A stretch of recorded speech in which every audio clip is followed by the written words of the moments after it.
Welcome to the Hawks Nest live stream show. Here we go. I hope you guys are having a good hump day Wednesday afternoon out there. We're going to be just doing a quick little cook-in show, in and out. Come on in. So in and out quickly. I had to go live though this week because we did have a little bit of news break here that I wanted to discuss specifically. This has been something that has been, at least if you've been following along with this channel, something that we have been discussing as a possibility for quite a bit of time is coming down the track, that this was something that we had our suspicions upon, that this was indeed going on in the background of things. But then I think we finally start to get now some confirmations that sort of fulfill some of those suspicions. So a story just recently broke here over the past day or so by one John Canzano, out there in Oregon, doing the heavy lifting, them journalistic folk out there in Oregon. And he broke a story that the Paul Allen G Trust, or the Paul G Allen Trust, is going to require that the Seattle Seahawks are sold. Not only the Seahawks are sold, but the Blazers are sold. Essentially that all of Allen's assets are essentially liquidated to be poured into Paul Allen's pet projects, those things that he really, truly did favor. And so, again, Seattle would be at the head of this. Now, as you always do when you come to this channel, I try to parse things down from the different voices speaking about this on either side of this. On one side, you will have folks that will instantly get worried and they have a little bit of PTSD, how do you guys know how to say that? They're traumatized by the fact that their Sonics have been stolen from them, that at one point in time, an owner tried to steal the Mariners from them, and then indeed even Ken Behring back in the 90s tried to steal our Seahawks. So they say, oh my God, the world is coming to an end. The sky is falling. She's going to definitely sell it to some guy who's going to do something, and then our team's not going to be here anymore, and then all we're going to have is a crappy-ass baseball team. Well, let me hope I can assuage some of those fears on that side. Now, likewise, though, there are folks on the other side that go, oh, this particular article that I'm showing up here over my right-hand shoulder that was just kind of breaking out, and I'm going to go into some of the details of it here shortly. They're going to say, well, this is kind of just clickbait. You know, there's nobody who's going to make her sell the team. Yeah, she's got to do it, but she can do it at kind of her own pace. This is a thing that'll happen 3 to 5 years out. Maybe the Blazers sale is on the horizon. And what I'm reading about and the indications on this seem to be that she is trying to hold off selling Seattle, the Seahawks, until the very end, because she's actually trying to gather up enough assets, it would seem, to get at least a little bit of a minor stake in the Seahawks after it's sold out of this Allen Trust, essentially. So let's get to a couple of just things with this article really quickly. Those familiar with the details of the Paul G. Allen Trust tell me there isn't a lot of wiggle room for trustee Jodi Allen. The trust was established in 1993 and includes billions in assets, including the NBA Trailblazers and NFL Seattle Seahawks. Paul Allen directed, quote unquote, that the trust be liquidated upon his death and the assets be used to fund his passion projects. Source said, none of this is up in the air. The instructions are clear. The sports franchises and everything in the trust must be sold. So this is where this is at. We had thought maybe she would try to hold on to the team.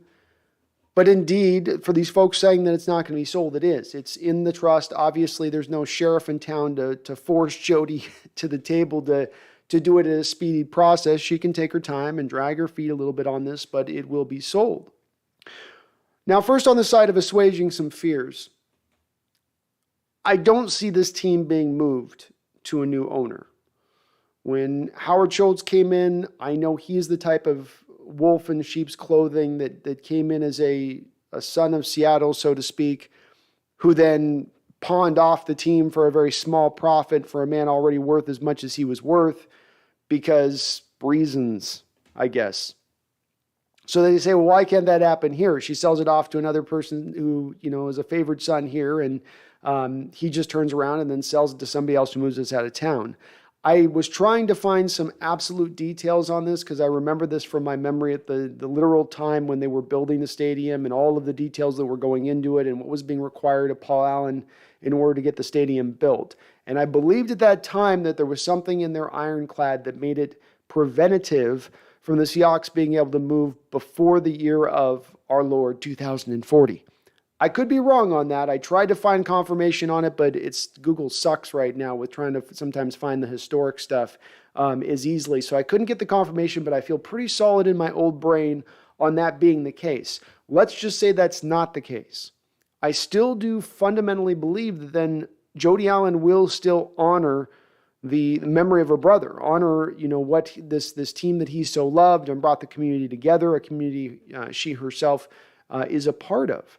This is also backed up by the fact that we're hearing reports within this story that she also still wants to buy a piece of the team once it's moved out of the trust. So this doesn't exactly scream of someone who's looking to move the team to somebody else who's then going to move the team out of town. I think we finally have established at least enough of a foothold with this organization. I know the Sonics won a championship too, so that wasn't enough to establish a foothold there, despite years of loyal fandom. But nonetheless, I think those folks that are having big-time fears over the fact that this team is going to be moved to the next owner, I think there's a very small, infinitesimal chance that actually does occur. In all likelihood, the team's going to remain.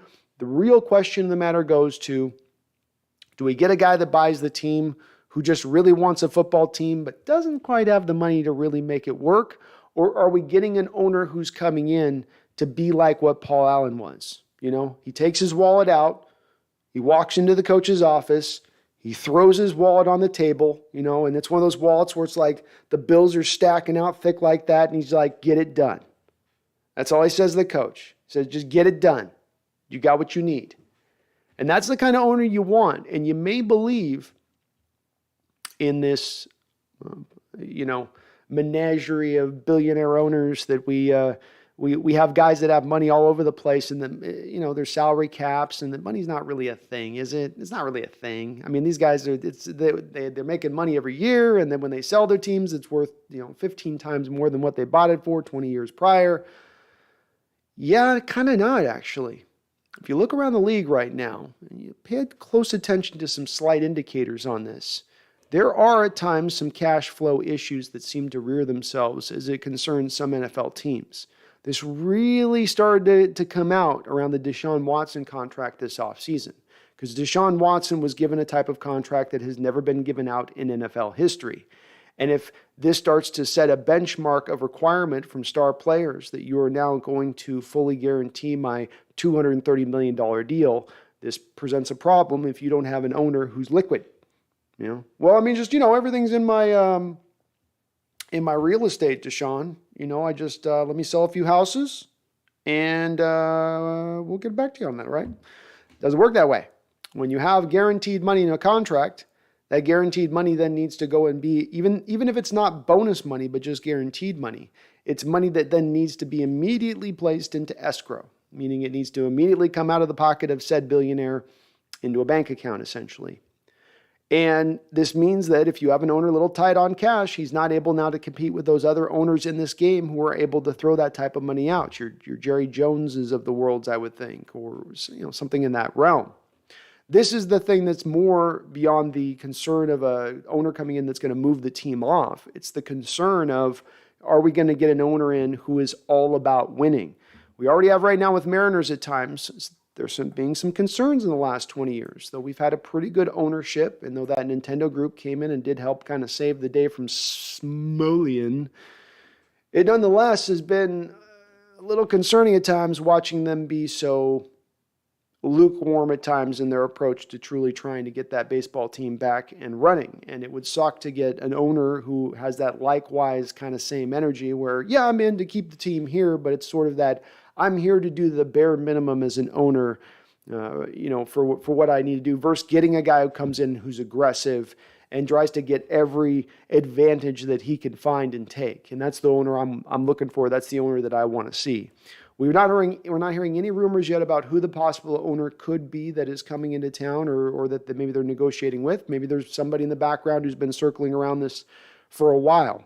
Nonetheless, I think this does happen sooner than later. I also think that this does explain some of the personnel moves that we've seen recently. I just talked to you guys about the liquid aspect, right? So right now we know with Jodi Allen, what she's doing in the background, selling off properties and liquidating everything else, you would think then logically that would mean then that she does not want to be put over the barrel with a lot of guaranteed money on this Seahawk team. She wants to keep that overhead low. Not exactly necessarily the final cost output, meaning she won't be up near where the cap is at, but that she wants to keep out that escrow amount that I was just talking to you about, right? Because you signed DK Metcalf for a $100 million deal and you guarantee 50 of it. 50 goes into the escrow account tomorrow. And you sign a couple of those deals, that money can start to stack up really, really quickly. So I think that this is also a little bit of why we've seen in recent years, going back even to 2019 when they actually had $53 million to spend and yet went to more 1 and 2 year deals, more short-term deals.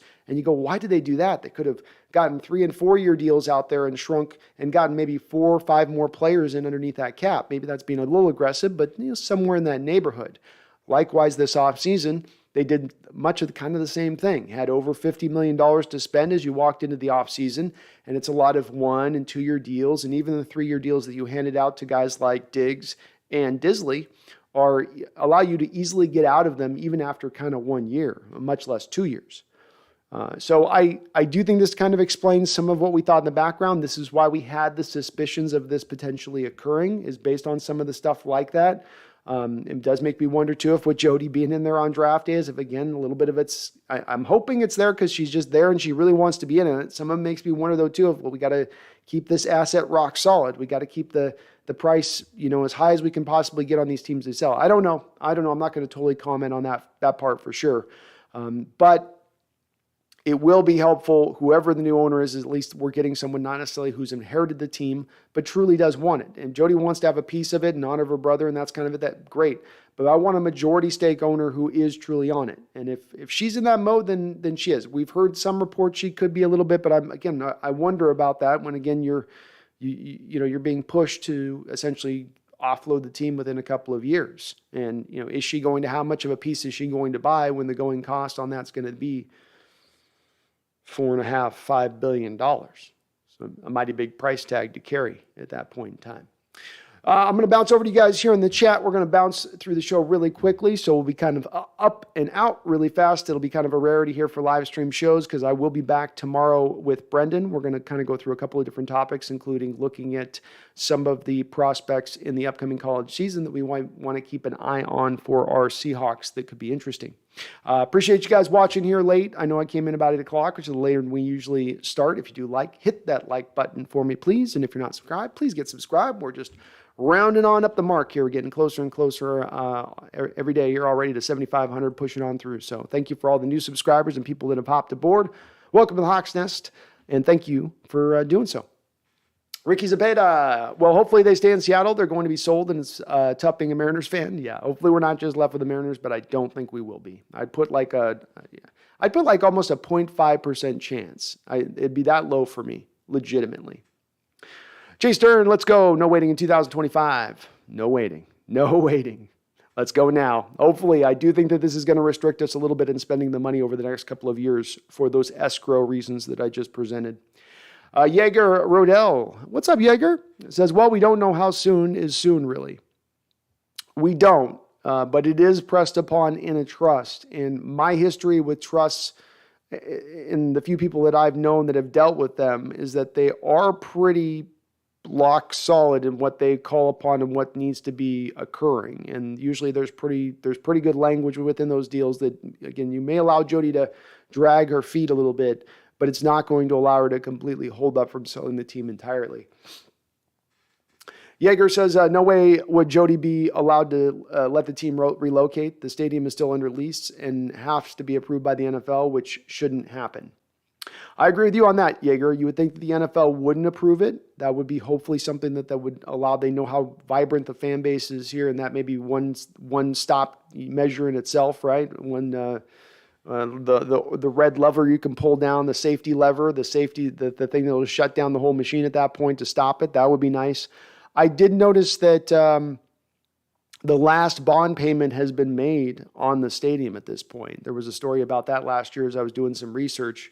So there's no more essentially money left on the books. And to your point on that, Jaeger, I believe that the original agreement on this that was drawn up between Paul Allen or I guess the Paul Allen Trust, and in the city of Seattle was that the team could not be moved before 2040. So it may be allowed to sell as of 2024, 2025, but it doesn't mean that it's going to be allowed to move necessarily for at least the next 15 years, to your point on that. Michael, how you doing? Good to see you. What's going on? We just got a story kind of broke here recently that there looks like this trust is going to impel one Jodi Allen to sell this football team sooner than later. And I don't think they'll relocate. That's for sure. Rockus fan 260. Yeah, Hawks Nest. What's up, Rockus? Herbicide, shocked you're on tonight. Already kind of loaded. Go Hawks. What up, everybody? What's up, Herbicide? Well, we're going to be in and out tonight, so it's just a quick baseline. I just want to get some thoughts up really quickly on this story that broke. I think it's got some Seahawks fans out there percolating, thinking about it. And again, it's not a surprise story for us because we've been talking about it here for the last year and a half. You see indicators here of more of the hands-off approach, more of indicators of this is things on its way to being sold than it is on its way to being held on to for the next decade. So confirms some things. GoX05, I want to thank Jodi for taking care of my teams, but I'm ready for a more involved future of both teams. Go Hawks and go Blazers. Very well said. It's the thing that you want is if you asked me 20 years ago, I would have just said, I just want only the owner with the money. And first and foremost, I want an owner who does put down his pocketbook and puts his money where his mouth is. But you also want an owner who cares, who's truly, invested in the process, not from an egotistical standpoint, but in, maybe using a little bit of the captaining spirit that's helped him potentially get to where he's gotten, if he's not just been completely nefarious and shady at his practices to get to where he's gotten as far as, as rich as he is. But you would like that owner that is in on it. I do at this point, on top of being that he's not held down by his finances. He's got to be liquid, baby. Got to be liquid too. But thank you, Jodi. I think she's done fine by Paul, and she's doing her best with it. Osprey Raptor says, Seahawks, welcome to California. Now that's the good news is at least California and specifically LA have loaded up on enough teams we know they won't steal us away to there. Now Oklahoma City, you guys know how that bunch is. That dirty baby stealing bunch is.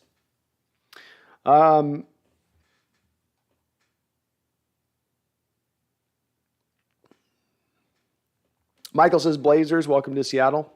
The story that I read on this specifically states, I'll give you guys a little more on it. It says, a sitting team president of an NBA franchise told me it's unlikely that the league's owners would allow the Trailblazers to relocate to Seattle after a potential sale. That's a no-go, he said. The prevailing sentiment is that Seattle and Las Vegas have already been unofficially earmarked for NBA expansion, and the current owners would prefer to avoid cannibalizing what would be a windfall of $6 billion in combined expansion fees. What the cannibalizing comment means, in layman terms, of course, is that if you were to move the Blazers to Seattle instead of creating just the expansion Seattle franchise, along with the Las Vegas expansion franchise, you're now halving that $6 billion that the owners who are in cities are paying to the NBA in order to accommodate those expansions. So that's not money the NBA is going to turn away.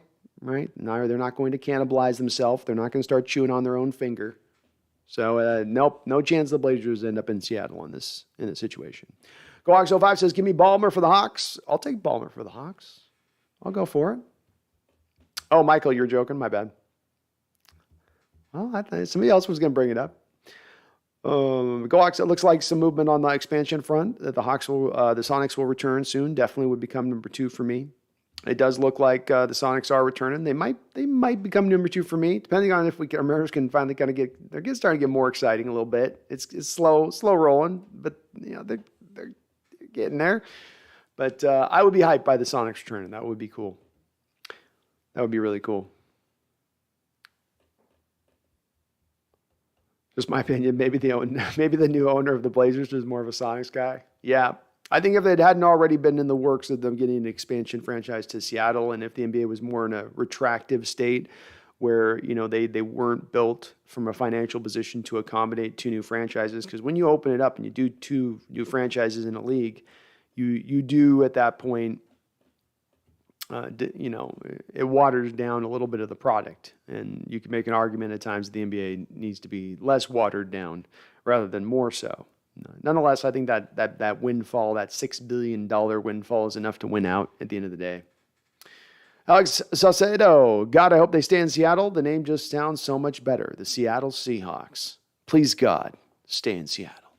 I believe they will. It's one of the reasons I wanted to go live was I knew that there might be a few fears out there hearing this news and going, okay, this now means that. And it's, look, had we not already had our franchises tried to be stolen multiple times over, including this very same franchise we're talking about, which literally at one point required fans to lay below the tires of the moving vans that were trying to move the equipment from Seahawks facilities to Los Angeles. It literally required that at one point in time. So for me not to look that same fan base in the eye and say, I understand why your fears are where they are, and they are warranted to a degree based on the past history of what you've had to deal with. But in this case, I think we're going to be all right.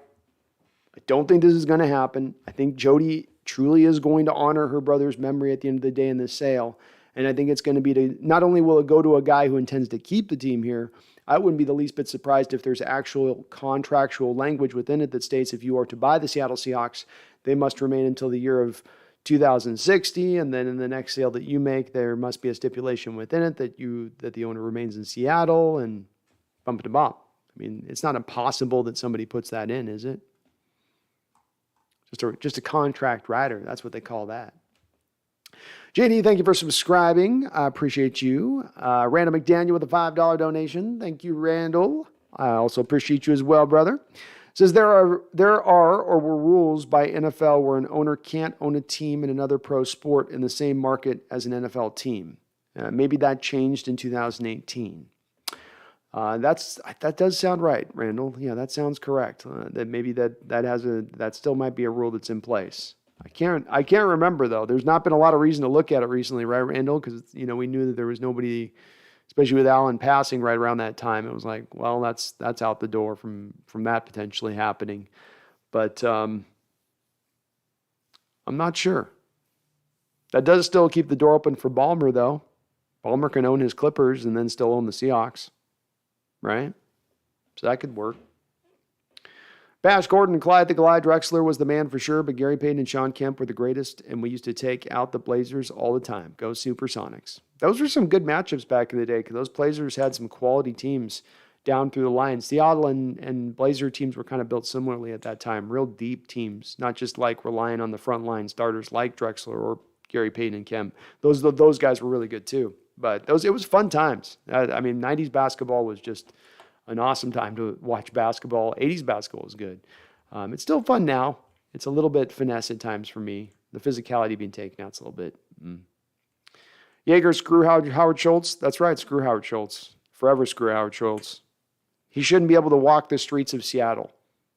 He shouldn't be able to leave his front door and feel like, I'm comfortable. Or at least he should get like one or two double birds. One or two double birds from a grandmother every time that he has to leave his house. That should be his penance for the rest of his life. We should just have an older woman that we pay, and every time, how are you? I think that's a good starting place for him, for his self-flagellation. Mark for Death, diehard Sonic fan, but unless it's absolutely the only way to keep the Blazers from going elsewhere, I hate that idea. Silver needs to get Seattle an expansion team or rip the rug from under the Thunder. Ripping the rug from under the Thunder is also called the Dutch oven. But yes, I'm in favor of that too. We should probably go ahead and take the Thunder away from Oklahoma. That's really the best solution here. So why don't you guys give back what you stole? It wasn't yours in the first place. So just give it back. You're Oklahoma City. I'm sorry. You're not big enough for an NBA franchise. George Brady wants Jeff Bezos. Let's go, Jeff. I'm good with Jeff. He'll definitely drop down that wallet.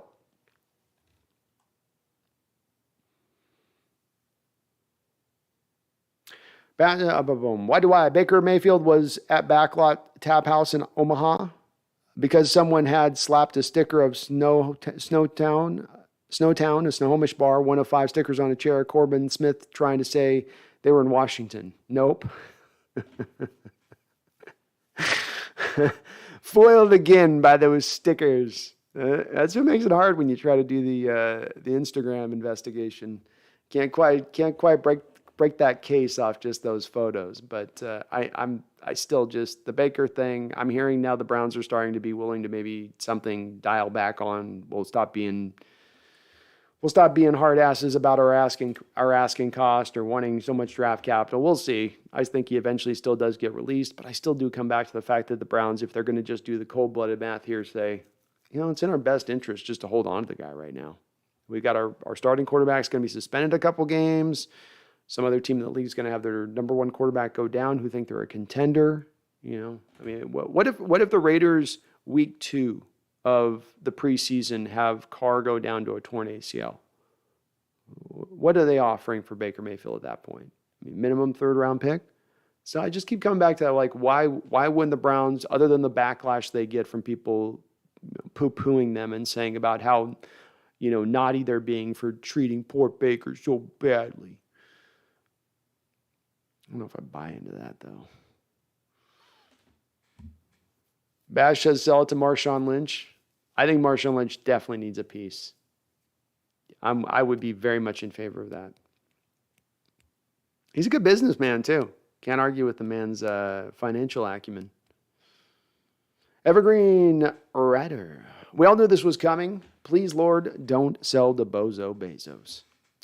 We did have a thing. We did have some theories here. This was coming down. And then there's always, like with all these type of news that finally do break down far into the process, there are always indicators before the news does break. There's always things you can see and go, wait, this seems to be telling me that this is going to go this way. Oh, that seems to be telling me that's going to go that way. And then this kind of confirms it. That's why I say this isn't a clickbait story. There's definitely meat on this bone. Cool Breeze says, I hope Mark Cuban buys the Hawks. I'd be okay with Mark. Again, another guy that is going to support the team and be all in on the winning. Roland Connor says, reports say won't sell anytime soon. What does that mean? I think it's a little double speak within the article.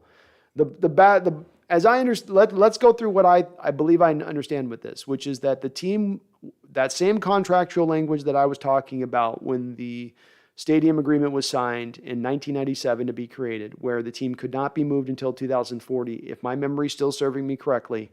The agreement, I believe, also said that we learned, Brock Heward broke this news, I believe, a couple of months ago, where he said within the agreement, there also was a stipulation that the team could not be sold by Paul Allen. I believe it was before the year of 2024, 2025. So 2 to 3 years, as we're sitting here halfway into 2022, we're going to see it within that time period probably sold over that time would be my guess. But these things can also come down much quicker. What if somebody comes to I don't know, what if there's a principal agreement that's in place that means that the second that stop clock clicks down on 2025, if that is the truth, that doesn't then happen instantaneously because they've had a 2-year leeway time to head up on this to get this prepared and functioning right. So again, while it's a little bit out, it is also still the truth here. This is an indicator that this team is going to be sold, and that is worthy of, especially for a lot of people thinking that this was not going to ever happen, that Jodi was just going to hold on to the team and that was going to be the way it is.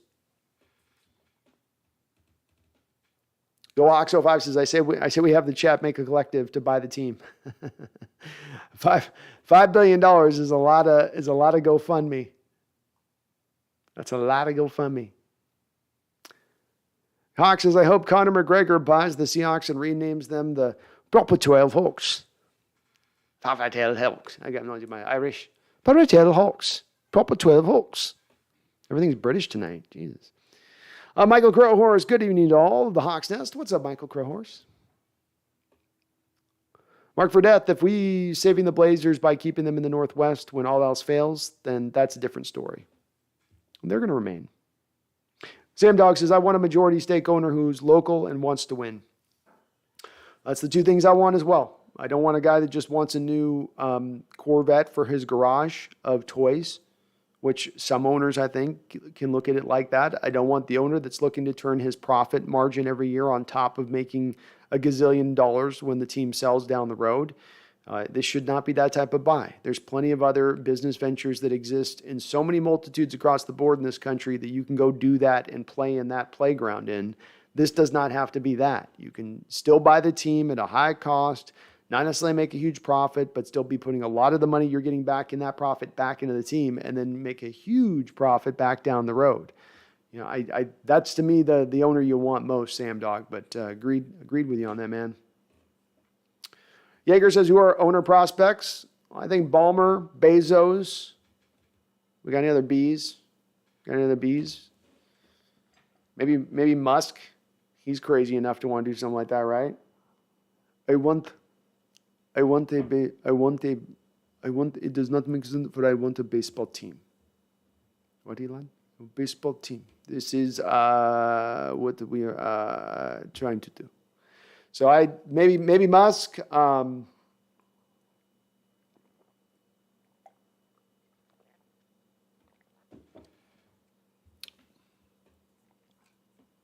Not sure. I don't have a lot of other names outside of that right now that stand at the top of my tongue. Somebody else in the chat might be able to help me out with it, but those would be three names, I guess. Cuban might be a guy as well. I could see him doing it because Cuban knows. I think he's not going to get any time soon. Any of those teams in Texas aren't going to be available if he really wants one.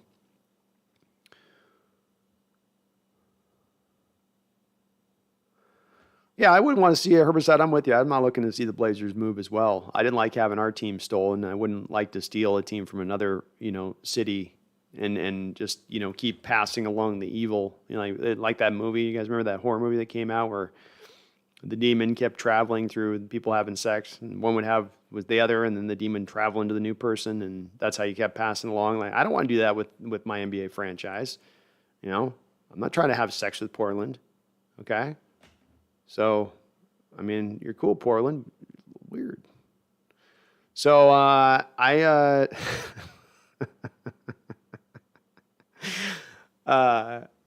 just rather get an expansion and call it a day on that one. Let's give it to us the proper way, or just slap Oklahoma City in the face and say, "How dare you?" and give it back.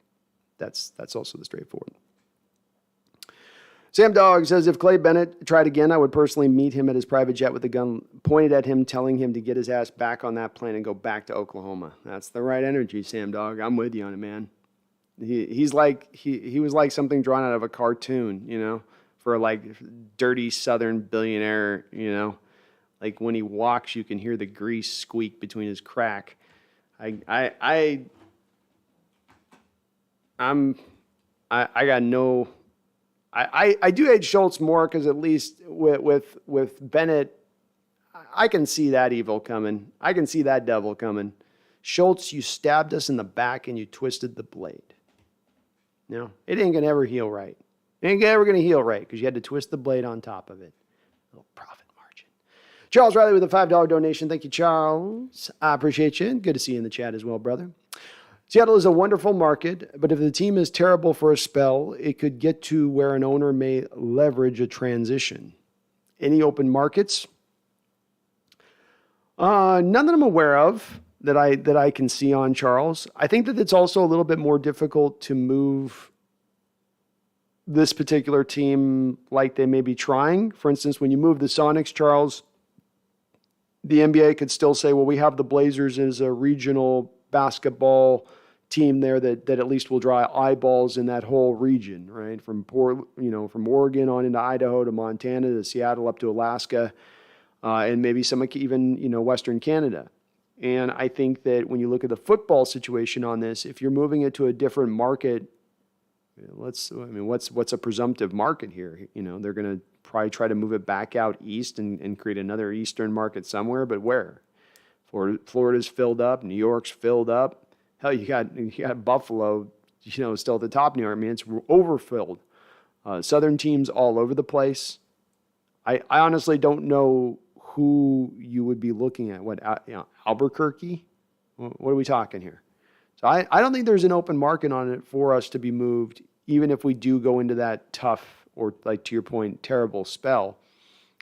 It's not maybe impossible, I would say, Charles, but again, that's the thing where I can't see them, especially with us now having as many years as we've had here since 77 on place. Like there does come a point where we're like, how can you move them at that point? I got the Raiders one because Raiders have been bounced around already a bunch by Al Davis, and the Chargers just couldn't get their stadium situation done in the South. But I don't think that we're in either of those two same boats as it concerns our situation. I agree, Randall. Hawks aren't moving. Bad fan bases and small markets get moved. Exactly. Rest in peace, Chuck Norris. Chuck Norris passed? Chuck Norris can't die. That's impossible. It's impossible. Not Chuck.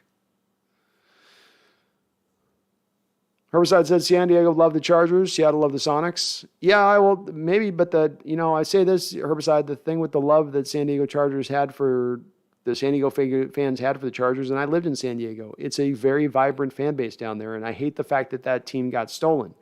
But the bottom line fact is that they never, and here's the thing, this is a little bit of like no one's ever the full bad guy, because the owner there sucked for years as far as really putting a proper investment in that team to put a good winning team out there consistently that could really, truly, and there had the moments and flashes, but he always was a little reserved with the pocketbook and how he went about it. But with that said, the team down, the city in San Diego also didn't sign off on creating a new stadium.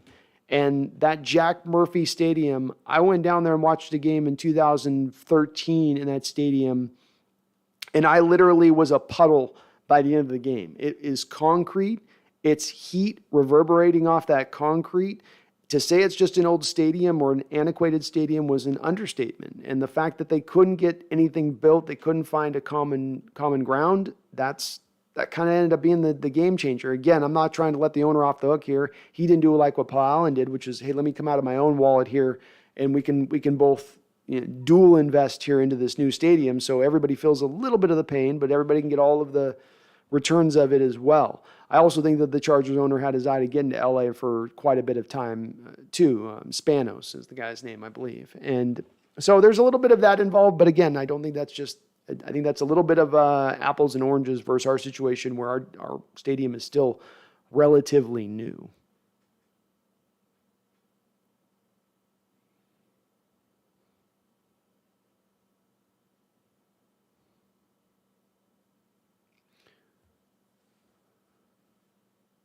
Roland Connor says, I am sure Russ knew all of this and knew he wasn't going to get a record contract.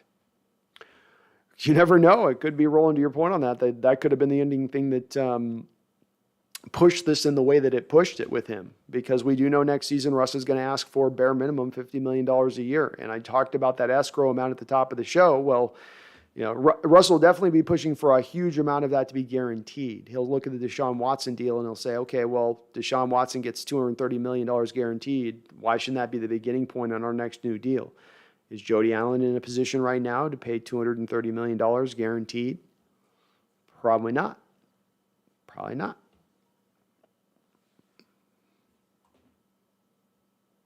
Sector 7, no snap. Glad to see you on. Was needing something to listen to. Well, hell yeah, Sector 7. Good to see you in the house.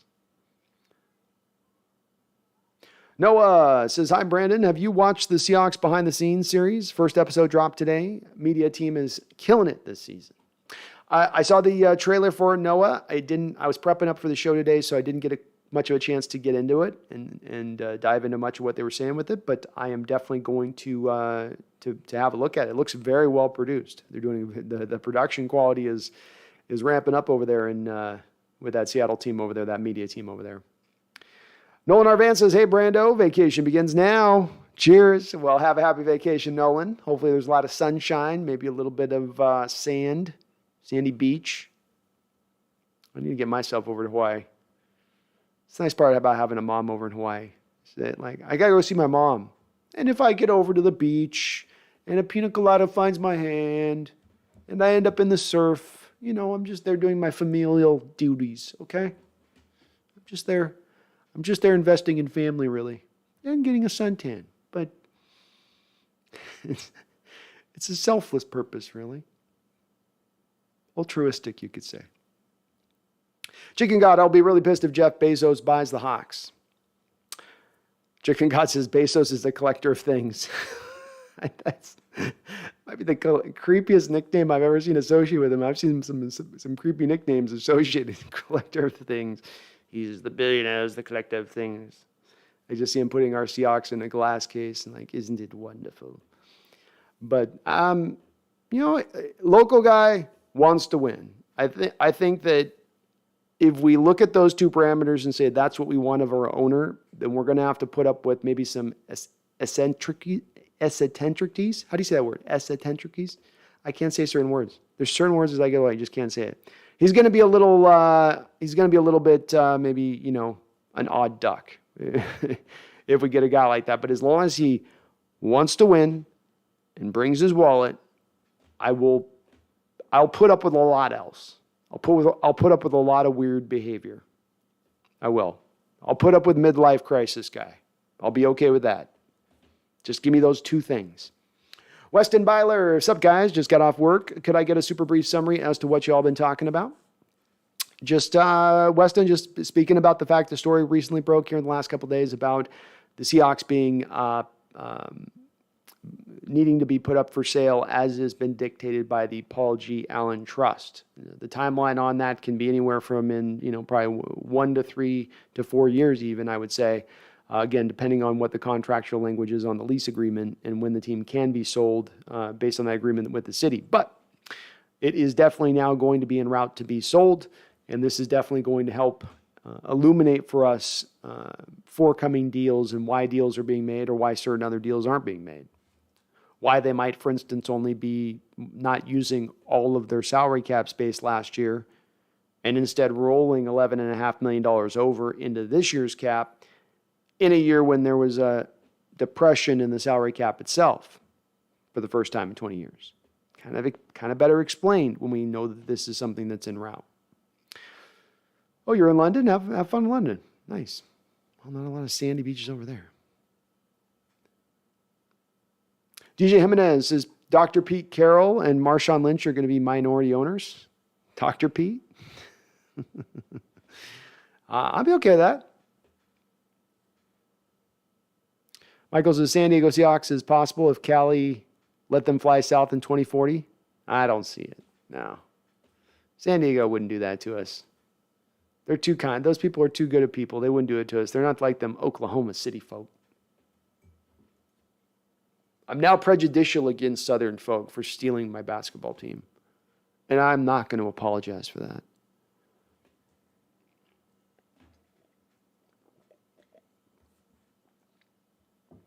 Mark for Death, Oakland Seahawks. That's not funny. That's not funny. It's a little funny, but it's not funny. California has enough. They need nothing else. They're fine. It's already sunny there all the time. Still the best chat in the land. Thank you, Jesse. It is the best chat. King Bomber says Santa Clarita Titans versus the Oakland Cardinals.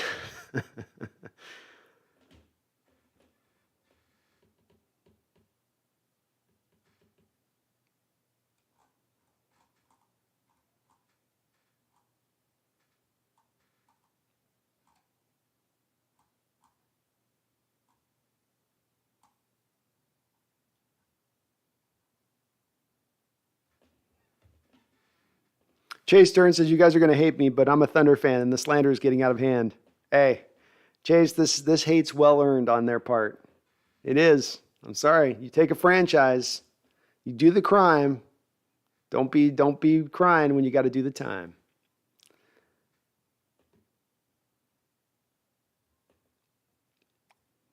HB says in a podcast not too long ago, Kevin Durant told a story that he bought a house in Seattle and planned on living there for 45 years. What could have been? Would have been awesome to have him here. I mean, that would have been an exciting group. You had him, Harden, and Westbrook all young at the same time on the same team. Would have been fun to watch. I don't know if the fates would have been any different with them over there, though they got really close one year. But Durant always had a soft spot for Seattle. He did. I've seen him still wear Sonic shirts from time to time. James Black says it's a no-go for him, for Bezos. He doesn't like his employees unionized. He does have some employee issues at times, maybe.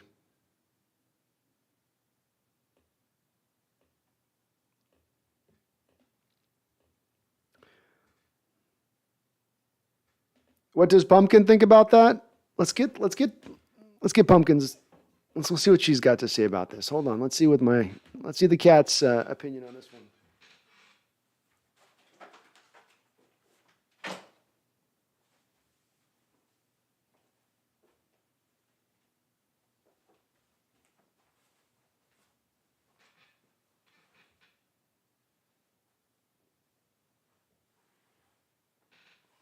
All right. Let's get the cat here. Well, face the people. Why are you so shy? There we go. She's super sleepy. She's super sleepy.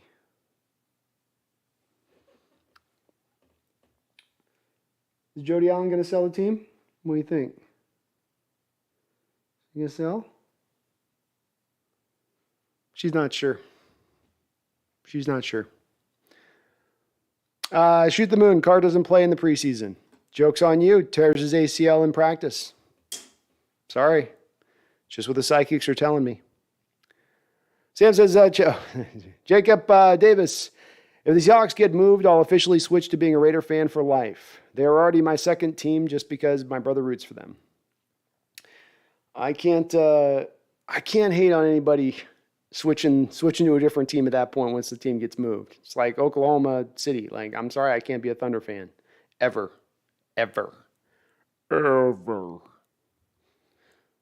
King Bomber, the Wisconsin Seahawks. No, it'd be the Milwaukee Seahawks. Milwaukee. Cap has a trial with the Raiders. Let's see how it goes. I did see that. He's working out with them. Interesting.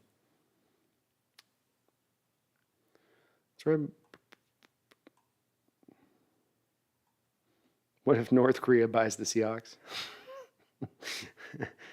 The team will be communist. Everyone will be making the same money, and there'll be no stars.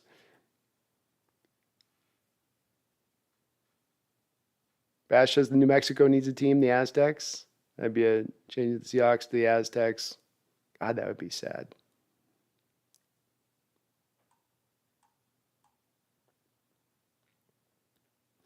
Tom Brady should buy the Seahawks as HB. You never know. He was looking at trying to buy Miami.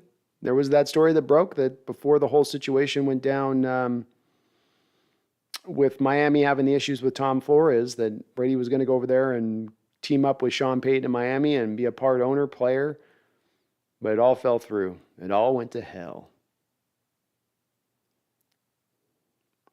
George Trujillo says, I think it's a rumor right now and will for at least 2025. It is still indeed not absolutely confirmed yet, right? We don't have from Jody's mouth, to your point on that, George. That part is for sure. I do think, though, that there's more to this than just being something that's a passing sort of somebody pulling something out of their behind type situation here. This is an indicator that there's going to be an intent to sell and an intent to sell soon. And when you have a situation like this with an owner that is under the clock to sell, even if it's to not by this date in 2025, she's going to probably get a lot of that in place by the time this 225 arrives, and it's going to be bam, done at that point. But it will happen now. And say nothing of what happens if, for instance, an owner were to come in and say, here's $1 billion extra more than your team's worth. You're going to sell it now versus wait to the 2 years, if she can. But again, we have to guess on a lot of this because we don't have any real good confirmation necessarily one way or another. But they will be, I think we can absolutely say for certain by this point, by 2025, the team will be sold. That's kind of at the latest, I would say. Jaeger says, Nordstrom Brothers, I don't know, would they want to buy it back? Would they be in a position to buy it back? Are they carrying enough? Do they got a Scrooge McDuck vault that they can tap into? The North Korea little red buttons.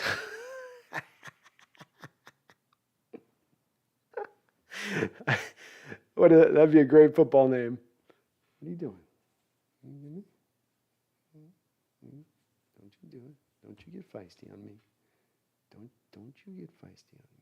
Don't you get feisty.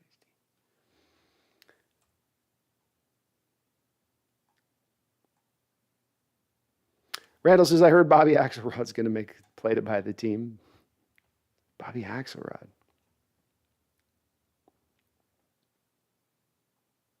Orlando Seahawks. Oh my God, that'd be brutal. Another Florida team. Soviet Spy says, I don't see the Seahawks leaving Seattle, but who knows what will happen. I don't see it happen. Like I think, but there's a 0.5 chance. You never know because it's when the day Howard Schultz bought it. If you had a mic in my face that day, I would have been like, yeah, it's a good day when you get a local son doing right by his city.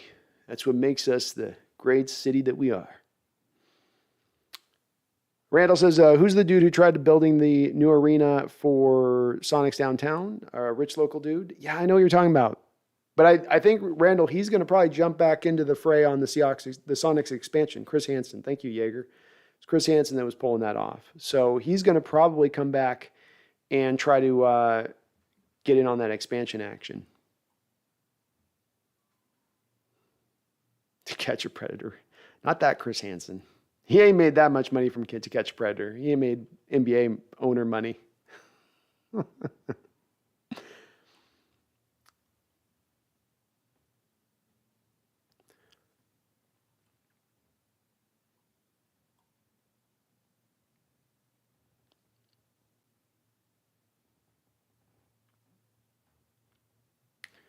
Imagine you're sitting at Seattle Seahawks game watching, all of a sudden Chris Hansen walks out and busts some Predators front rows down. That could be interesting.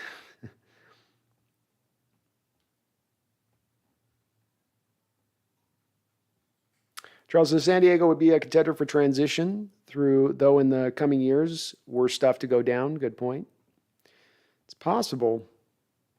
I mean, they're eventually going to get a team back there in San Diego. That part's for sure. It's too big of a market. Jason Meager says 153 people in the chat, only 53 likes. Let's go. Support the Hawks Nest. Well, thank you, Jason, for mentioning that. Please do hit that like button if you could for me. Please. It does help this channel grow tremendously, and I really do appreciate it from the bottom of my heart. From the bottom of my heart.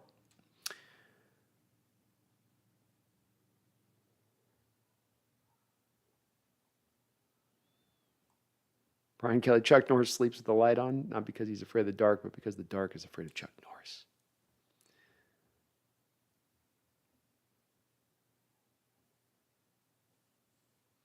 King Bomber says Pete Carroll is breaking his computer because he wanted Cole Strange in the second round. So he proposes to Jodi Allen to move the Seahawks near Chattanooga to get more Cole Strange level prospects.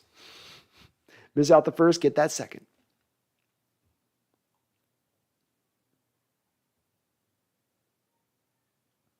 Jacob Davis says the worst part about the Seahawks moving is that the Pacific Northwest would have no NFL teams. Even the Supersonics moved, there was still a Blazers team. Agreed. Part of why I think it'd be hard to move Seattle out. It'd be harder than it was for NBA to move the Sonics out because they could say, well, look, there's an NBA team 4 hours away down to the south. They'll be fine. You know how it is with those Pacific Northwesterners. They just need one, and they're all happy. It's us East Coasters and Southern that need one every 30 miles.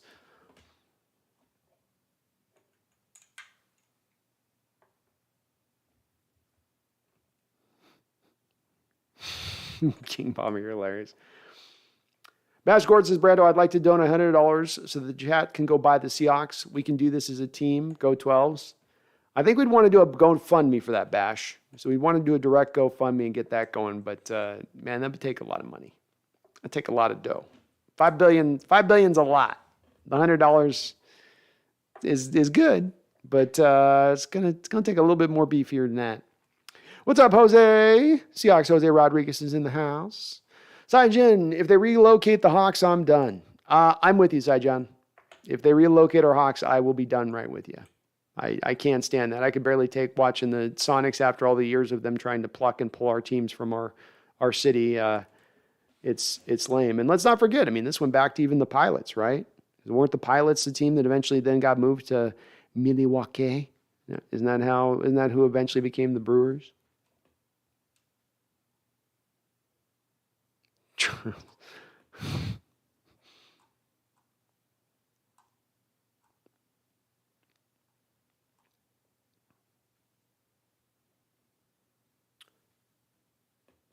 Robert Paffel says Ken Berry already tried that crap. No bueno.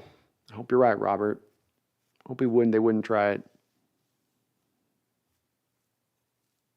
Robbie Grayowski says Seattle Seahawks Inc. Let the fans buy the Seahawks stock. Hell, I'll be a shareholder. Hey, I would do it. I've got no problem if they want to open that up a little bit like they did in Green Bay. If it's going to keep the team here more firmly.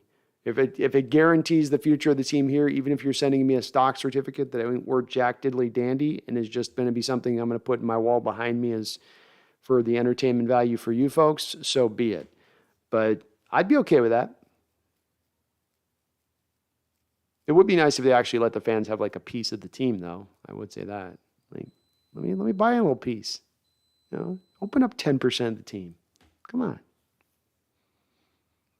Mark Verdez says not. Bash Gordon says, since I became a subscriber, I've been trying to figure out how to put a red highlighter bar over a name when I'm talking to somebody, laughing out loud, but I've been too embarrassed to ask. I'm not sure how to do that either, Bash. You got me on that one. You got to like right click on them and then reply direct or something, or reply, then it lets you reply it.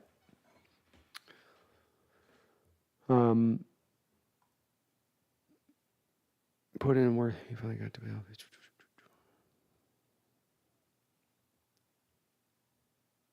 Robert says, I remember just how awful it was when Behring tried to move us. It was awful. It was happening right at the time that Smolian was trying to do the thing with the Mariners. The Sonics were actually the most firmly planted team at that time in the city, at least as far as the pro teams go. But it gets old. It gets lame. You're invested in this team. You love this team. You've grown up on this team. And then somebody comes in and they said, we're going to take this from you. It's like, yeah, this is I love sports. What am I supposed to do now? Well, just keep rooting for them. It's kind of hard for me to do. That lightning insignia doesn't quite look the same as my Sonic logo.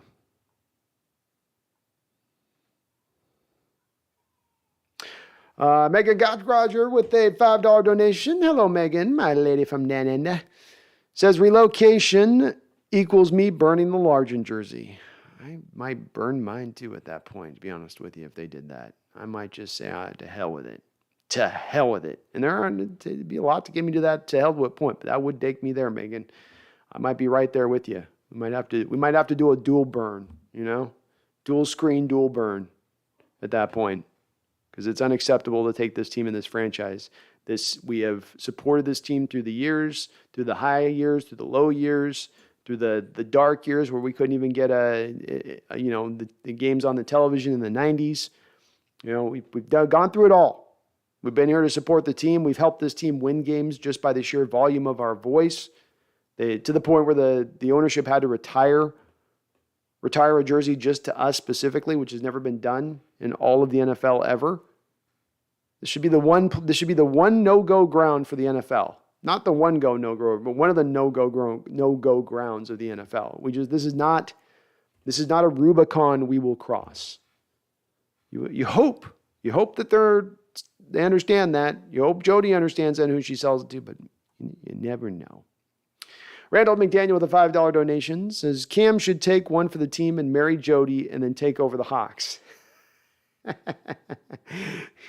Imagine that, Randall? Like Cam marrying, and every shot you get with Cam, he's he's looking like a guy just doing his duty, but not having the best of times doing it. You know, a lot of the shots like, here'd be his face.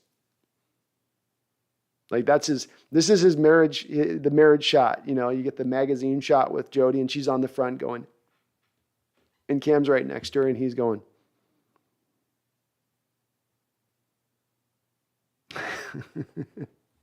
Come on, Cam. You laid your body on the line once. Do it again. Do it again. Your city needs you. Eric Gilbertson says, now the show is complete. Pumpkin's overseeing everything. She is. She's got a little eye out right now watching over, checking stuff out. Donnie says, I'm a Browns fan. The hate I have for Ravens is more than Pittsburgh and Cincy combined, just because they stole the real Browns. It's dirty pool, Donnie, isn't it? I mean, this is a place to me when you're any sports franchise and you're starting to talk about moving things. They've got to. It's not full on willy nilly with it. This over the last 20 years, it doesn't happen all over the place, but it happens enough that it's just, boy, it does sting. It does sting, and it's one of those ones where you go, man, just do the expansion thing, NFL. Just expand out. Don't move the team. Solve and fix the solution in the city. And it's as backed up by that, Donnie, by the fact that you're able to recreate another franchise there, as they did in Cleveland after they moved him. And they're going to do again in San Diego. It proves that there is a vital fan base there. You just need to, at times, it honestly kind of goes back to the ownership. And it's not in our situation that it's this way, but in a lot of these moves that happen, it's on the back of the team being craptastic for a good amount of time. So the fan base has been sullied and turned away from the product on the field. And then the ownership could come back and say, well, see, we're not actually getting our support here. They're not really supporting the team here. They're not really into the team here. But it's in actuality is that you're not doing what you need to be doing as an owner to provide a product. Not that it has to always be winning, but that you'll have 10, 15 years of really bad play. And it's like you're still expecting people to show up just for the hell of it. And that's a high expectation in this day and age when there's so much competition for the entertainment dollar. Randall says Bezos could get the team some of that high-end designer steroids he's on. He's like, no, they'll never see it in your blood. It'll be great. They'll never catch it. Derek Sakada says Marshawn would be a part owner if he could. I bet he would. I'd love to see it. He can just come in the locker room speeches alone. Him coming down. I bought this team. You better show me something. I can just see Marshawn going off, getting all intense. Bash says, I'm up in the air about Pete at the moment. I feel he's old and stuff, but I know the moves he's made by letting Ross go. We might have to hold off on talking smack. The team actually looks good. You never know. Pete's made some moves this offseason. He's corrected some things in the last couple of years, specifically the stagnation of his scheme. I'm working on a video right now that I'm going to try to get a little more depth, dive into the deep aspects, a little bit of what we talked about a couple weeks ago, but get into more of a, breaking it down just really quickly and fast and more of a 10, 15-minute video, but really diving into these details of it. I think he's fixed some of where the things have gone problematic in recent history, especially as far as the defense goes. And I think the returns on the offense from the change they made a year ago are also going to start clicking in. So it's never about, for me, that Pete lost his ability to fix the problems and issues at hand. They always were there and fixable, but he had to acknowledge the fact that there were broken things within what they were doing that needed to be fixed in the first place. And that was really the problem, was getting around to acknowledging that was what was going on. And he certainly indicated that. Robert Grayowski says, did you see the Javon Kinlaw interview? It was wild. It was very funny to watch. A lot of thoughts went into my head as I was watching it. But of course, Grant Cohn of the Niners, I didn't know that he was there was this wild, varied opinion that he's just a kind of stirs stuff up and tries to get people all, maybe a couple of the Niner fans who come in the chat here can inform me on it. But I just thought he was a guy that just reported on the stuff and well-liked kind of by everybody and everything was good with it. But Kinlaw went in there and lit him up. And it was a rough little thing to watch because Cohen's doing his little YouTube live show. It'd be like me doing a live show, right? And Kinlaw, the defensive tackle for the 49ers, who was taken number 8 overall a couple of years ago, he's had some busty elements to his play up until this point, not all his fault with the injury to his knee. And he joined up on the live stream, Cohen, and just starts ripping into Cohen. I was like, eesh. Then I was starting to wonder, how would I react if a player came in and started saying that to me? And it's like, well, I'll tell you this, I'd push a whole lot harder back than Grant did. Don't have the balls to have an opinion and say what you're going to say unless you're going to stand back and behind your words. And he definitely got a little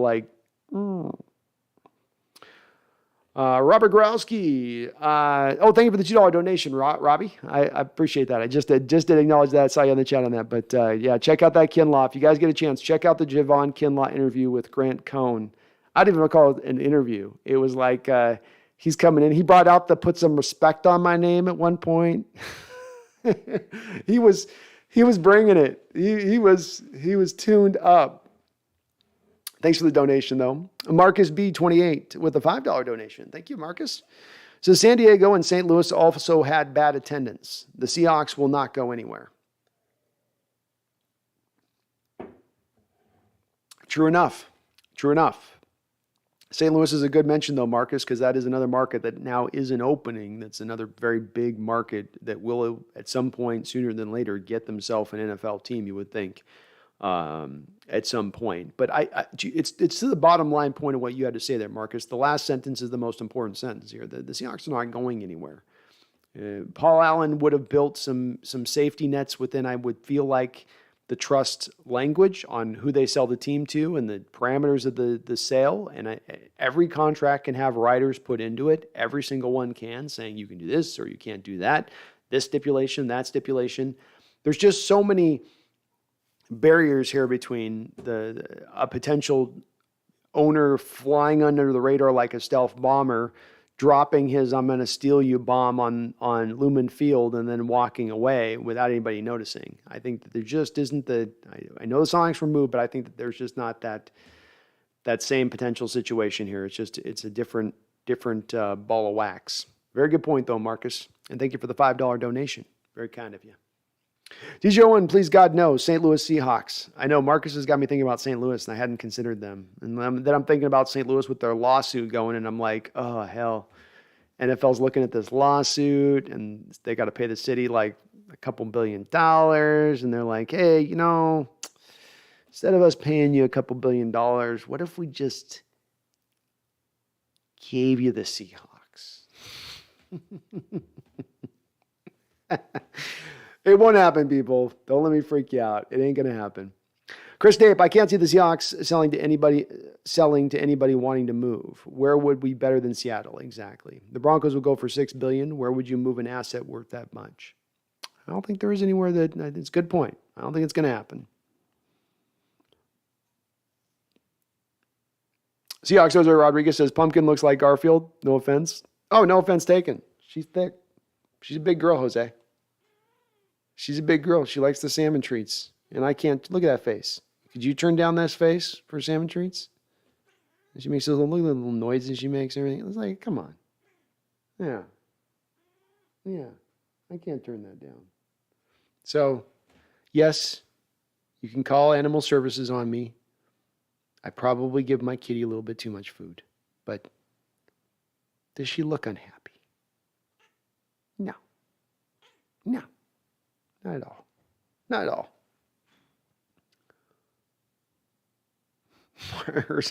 Besides, Marshawn would have all the players doing shots of Hennessy before the game. He's just trying to loosen them up, man. He knows they're tight. A little tight game day. Cool Breeze says Pumpkin should buy the Hawks. She should buy the Hawks. I agree. No, I know. I'll stop disturbing you. Jacob Haas, San Diego Seahawks or the San Diego Hawks? Neither. No and no. That's a no and a no. Zao Zero says if any Spanos touches the Seahawks, the entire organization is doomed. Trent Sidebots, if you could pick your top 3 potential owners, who are they and why? Wow, what a great question. I haven't really developed a list of top 3 owners, to be honest with you, Trent. So it's like I'm almost just grabbing more names out of the back of my mind than I am really pulling guys that I know would be good or not. I think Ballmer would probably sit up there because I just like how intense he is, and I think that intensity he'd want to win, and he's got the local ties here. He would be my number 1 guy, probably right up there. Maybe a Mark Cuban would be a number 2, because again, I think I can trust the fact he wants to win, and he's going to put his money where his mouth is. For a number 3, I know Bezos gets heat, but again, on this, I think it's going to be a hard enough task to get the owner that does the 2 things that I'm saying I want. Be a guy that really is invested in wanting to see a winning team and putting his money first and foremost with it. I think that's a big requirement of an owner. And if I get too far down to parsing going, yeah, but I don't like this guy's personality, but I don't like the way that this guy did with these employees over there. Let's be real. Most of these billionaires that get to a billionaire point, there's going to be some people that probably got their spurs turned a couple times in the wrong direction by that person getting to where they're getting. Nobody's getting there without, a little bit of dirtiness probably. So, just being real with it. I don't know if Bezos would be, I don't know if I'd be as much X on Bezos. But again, I haven't looked at as many guys that would even be potential options here. I don't study billionaires too often, so I don't have a good answer for you on that, Trent. But at least I'd feel pretty firm early on with saying Ballmer is the number one guy for the Hawks would be the dude for me. JP on sports says there's 0% the Seahawks are moved. I agree. I don't know if there's 0%. I'd say 0.5%. I'll go 0.5, which is almost zero. I mean, that's basically zero. Furlack, 22, has been a member for 3 months of the Hawks Nest. Thank you for being a member of the Hawks Nest, Furlack, and you too can be a member right now if you'd like. Please do join up. Says, what's up, Brando? What's your take on these new quarterback rumors? And Kenneth Walker is going to be abused. I'll probably have to get you expand a little bit more on what you mean by quarterback rumors you're hearing. The latest that I'd heard on Baker Mayfield was that the Browns have somewhat lowered their asking price / how much money they're willing to absorb in Baker Mayfield's deal. But I've not heard of anything twisting or turning as far as the cornerback situation outside of that. Geno Smith seems to be an early leader in the clubhouse between him and Drew Lock, but according to Coach Carroll, Drew Lock is coming along for whatever that's worth in Coach Carroll speak. I do think Kenneth Walker is going to be a beast as well. You break tackles at the second highest rate in college football last year on your way to 1,600 yards. You win the Walter Thorpe Award. You run a fourth, 340. You are a natural running back very gifted with a variety of different moves. He's got a lot in his bag to be very successful and be very successful very quickly. Say nothing of the fact that the scheme fits him very well. And now you have invested back in the offensive line, which is also, along with Penny, if he can get this hamstring right, going to put them in a position to be very, very good from kind of day one of where this team is at. But do expand on those quarterback rumors. If there's something I'm missing on that, let me know. Charles Rather, the $5 donation. Thank you, Charles. It says, I do like the idea of the Seahawks in the land of enchantment to get a real rivalry going with Arizona. They'd have to change the name, though. I don't like it just for the rivalry of Arizona. They can get their own. What really needs to happen here, let's face this as well. You know, we look at our Seahawks flying 30,000 miles this year collectively, and every year having to lead the NFL in mileage flown.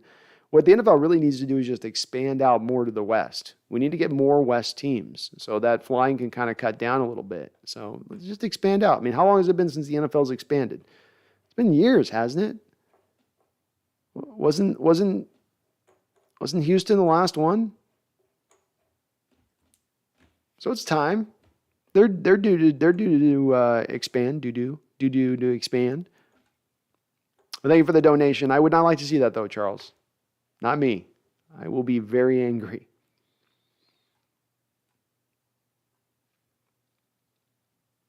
JP says the Sonics will be back by 2026 at the latest. Agreed. We're supposed to get 2024, the expansion that they tell, okay, we're probably going to start getting this along in the process, and then, bam, you're up and running. Wonder what that will do with the stadium too, if they'll, with Key Arena, if they'll, whatever the name of it is now, Climate Pledge Arena. Jesus. Wonder if they're going to do any adjustments to it. But it is kind of ready to go too in that realm, so they could just get up and running fast with it.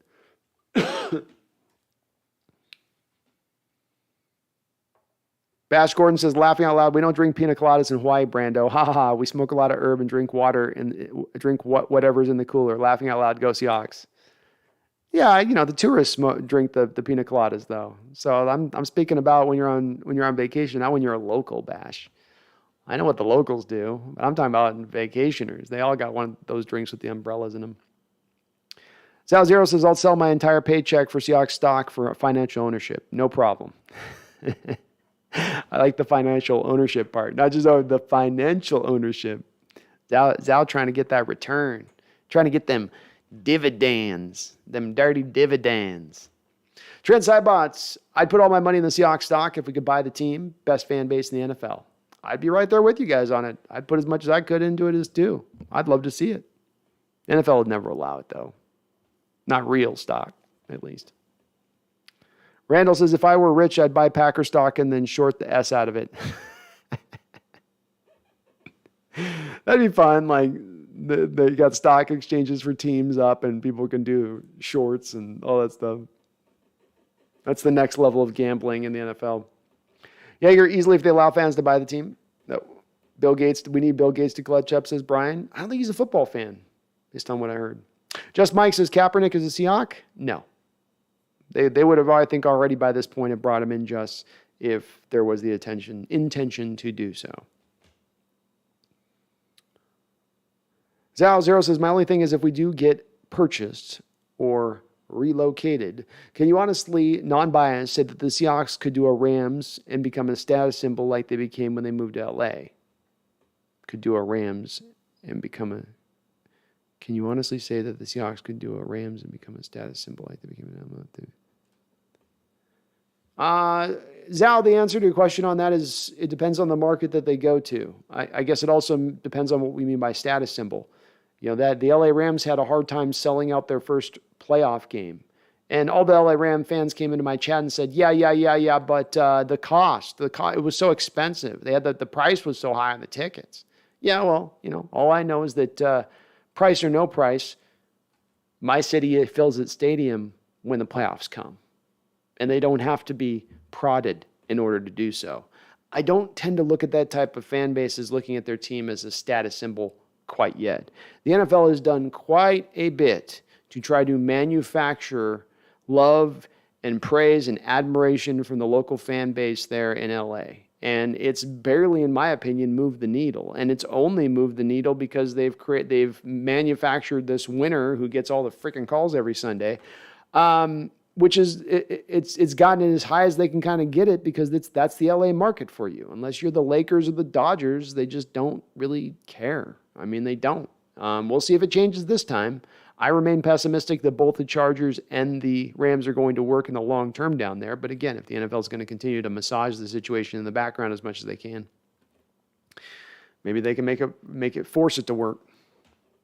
UE2K says, RELAX12s, relax. Seahawks not going anywhere. No other non-NFL market is more valuable than Seattle.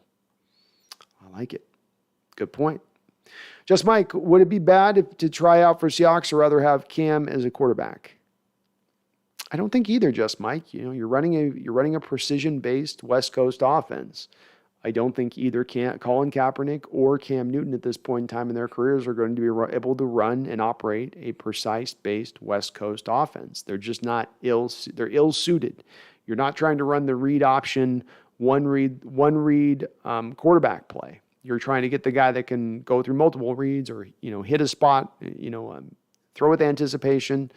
They don't have it in them.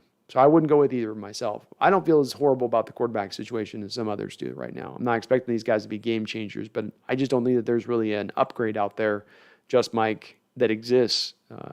So you got to kind of ride with what you got.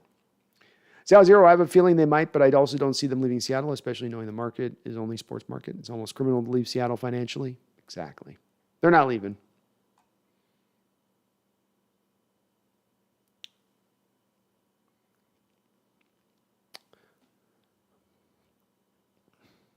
Brett Forsythe, how do we know it will be relocated? Is there a clause for it to stay in Seattle? How do we know? I think you mean, Brett, how do we know it will not be relocated?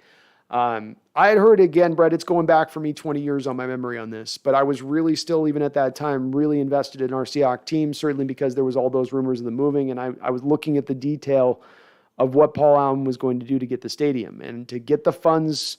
And as I remember this, he got the funds without a vote. We voted on the Mariners Stadium and we approved that. I believe the stadium vote with CenturyLink, which is now Lumen, was actually done by just politicians pulling it off a little bit in the background with Paul Allen. But they also had agreements and stipulations in play, Brett. And I think one of the stipulations was that the team could not be moved before 2040.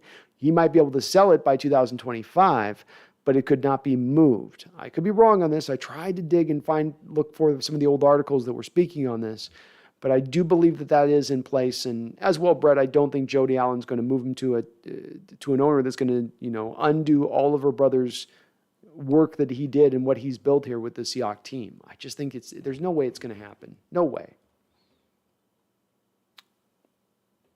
Brian O says, as a Torontotorian, I had never heard that term before. I hope Seattle moves to Toronto. Watched us live versus Buffalo, and Toronto loves Seahawks. Oh, man, there's going to be so many cities ready just to pluck them. Just to, come on over to us. Come on over to here. Like sirens like sirens singing the song to the ships to bring them to the rocky shoals. You will not do it to us. They will stay here. They will remain.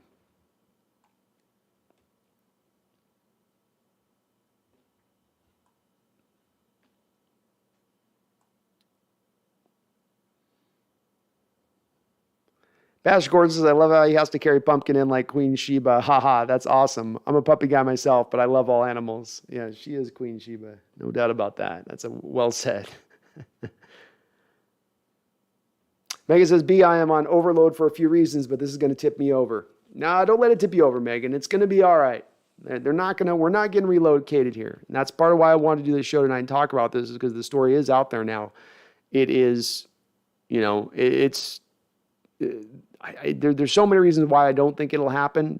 People have mentioned this on the market of Seattle. No other teams around. If you move from the Pacific Northwest, you'll have no football footprint until you get down all the way into San Francisco or all the way out east to Denver or Minnesota to the north. That's a lot of realm, a lot of area the NFL would have no footprint in. There was no way they would allow it from that standpoint. There's no way Jodi Allen would allow it from Paul Allen's legacy standpoint. I just don't see it. Danny McCormick says, I think Grant is just too blunt. A lot of what he says is correct, laughing out loud, but at the end of the day, he's talking about human beings, not video games. Yeah, and I could see where, I myself at times get blunt with things. And I think that's also a little bit of the part, and this is the part where it's like, I have some sympathy for Grant with this, where again, I don't know what's going on with stuff on this, but you do this stuff and you're trying to be informative, and at times you're trying to be entertaining when you can. And, you might step on some toes or hurt some feelings or ruffle some feathers in doing so. But that's sort of the nature of the game here a little bit. And it's nothing new under the sun. It's been going on for generations of journalism. It is part of what does, in my opinion, generate the excitement and entertainment for the sport. But I don't know, maybe he's been just awful. But Keldon says Grant's very critical of the Niners. I watch him. All right, Keldon. Well, if you say it on that, I'll everything I've seen with him has never been too, harsh. And in the interview, Grant's asking Javon, he's like, "What did I say? What did I say?" And Javon's just like, "You know what you said. You know it." And it's like, well, just say what I said. What is it that's been out of line that's making you this mad that you got to come onto my show and, basically threaten him on the show?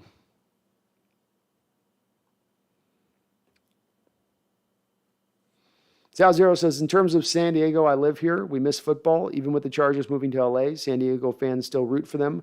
They have a much more solid fan base than some can say. And they would come to the game. They would especially be going now with the players like Herbert playing quarterback too. San Diego hasn't even taken down the stadium either. Yeah, no, I'd agree with you there. And living there for a couple of years in San Diego, I definitely can say that that's a loyal fan base. They are. They weren't able to get the stadium built there. They weren't able to get the public support. They did put it to a vote a couple of times, but they just couldn't get enough there. I don't think that in itself says that the fan base isn't on for the team, but it is what it is as well on the other side of that. But at some point, they'll get another team back down there in San Diego's out. I think at the end of the day, the Chargers are going to end up back in. Maybe it'll take a while, but I think they end up back in the Chargers.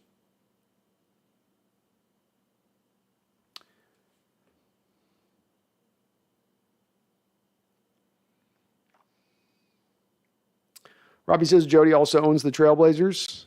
Yes, she does, and they're going to be sold at a faster rate, I think, than the Seahawks. They're going to be the first on the block. Batman Fan 20 Batman says 1,000,000% Seahawks stay as Seattle Seahawks team. I love it. I agree.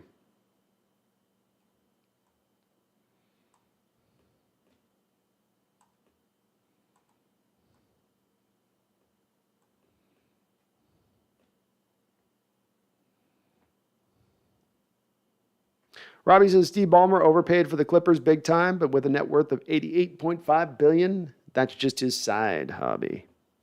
I don't know if he overpaid. You're buying an LA market team, and again, I've yet to see an owner, Robbie, I've yet to see an owner, and be it baseball, basketball, or football, who has bought in a team and then not turned around and sold them for a huge profit at every single turn. So what looks like a lot of money in today's dollars, 10 years from now, is going to look like pennies on the dollar.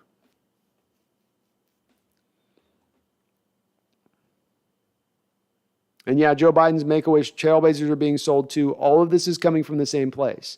The Trailblazers being sold, Jodi Allen liquidating properties of Paul Allen, the Seahawks needing to be sold at one point as well. This is all part of the trust. Paul Allen has stipulated that the teams, these things all need to be liquidated down. So that's what's driving this to happen.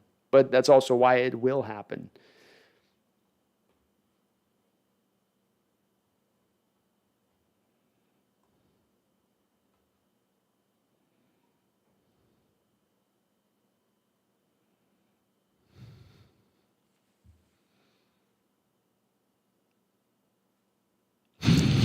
Osprey Raptor, no. Not welcome to California, no. For like 22, the Hawks will always be in Seattle. The Sonics are coming back, and good to see Kyle Lewis back in the lineup for Seattle. It is good to see Kyle Lewis back. They need that DH spot starting to do some damage. They need some offense, period. So it's big time welcome addition. Brian Woolery says, I got 5 on it. Hell yeah. We got to just pull this together and we can buy this team. Keep them here. Jacob Haas says, or how about some East Coast teams move out west? Actually, how about we get a few of them come out our way? Said get a couple out there. Go to New Mexico, put one up. Hell, put one out in Boise. Boise's getting big. They'd support a team out there. Seahawks Jose Rodriguez says, don't know if anyone's heard, but allegedly when the Sonics come back, Kevin Durant is supposed to be a player owner. I'd love to see that, Jose. That'd be great. So cool that he still has a fondness for Seattle with being drafted here and still kind of looks back at it with that. He's been a supporter of us getting a franchise back here, which he doesn't have any reason to have to care on that, but that's cool that he does. Mega says, I'm actually looking to invest a nice chunk of currency at the moment. Investing in my team, hell yeah. It'd be fun, wouldn't it, Megan? If you owned even 0.01% would be cool. Trent says, I agree. Ballmer would actually realize how much the Hawks' success has meant to the area because he's been entrenched in it. Best option by far. Really good take. I'm glad we agree on that one, Trent. Yeah, he's the guy that does just separate from any of the other guys to me that makes just the most sense right down the line for all these. He checks every box, local guy, money, cares about winning. I don't have to do a lot of apologizing for him like I would with Bezos. It's like, well, he's our owner, but yes, there are some times when he might toe the evil line. He says pina coladas are more of a Caribbean thing. Mai Tai is more Hawaiian. I guess that might be. I see, when I go to Hawaii, I see a lot of both. The tourists there don't know the difference, Huey. And it's not the locals. It's just, and it's a tourist place. You just see the tourists. But let's just call it a drink with an umbrella in the cup. Make it easier.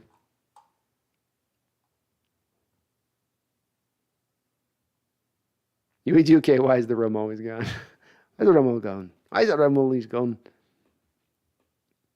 Marcus says there are no destination markets without an NFL team. Well, San Diego, St. Louis. You mentioned St. Louis, Marcus. I think that one's a possibility as a eventual destination, especially the lawsuit they have going. David says Oklahoma City Seahawks. Yeah, that would be. Wouldn't that be just brutal? Oklahoma took both our teams. Really, Oklahoma City, really. Couldn't their city fit in one of our square blocks?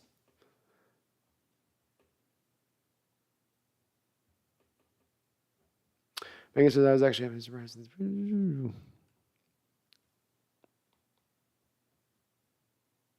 Bash says for a couple $1 million, even Cam Chancellor's wife will be on the side with a smile on her face. Like, go for it, honey. Go for it. Do us proud. Laughing out loud. Cam Chancellor just sitting there like a man. Gritting his teeth. Gritting those teeth.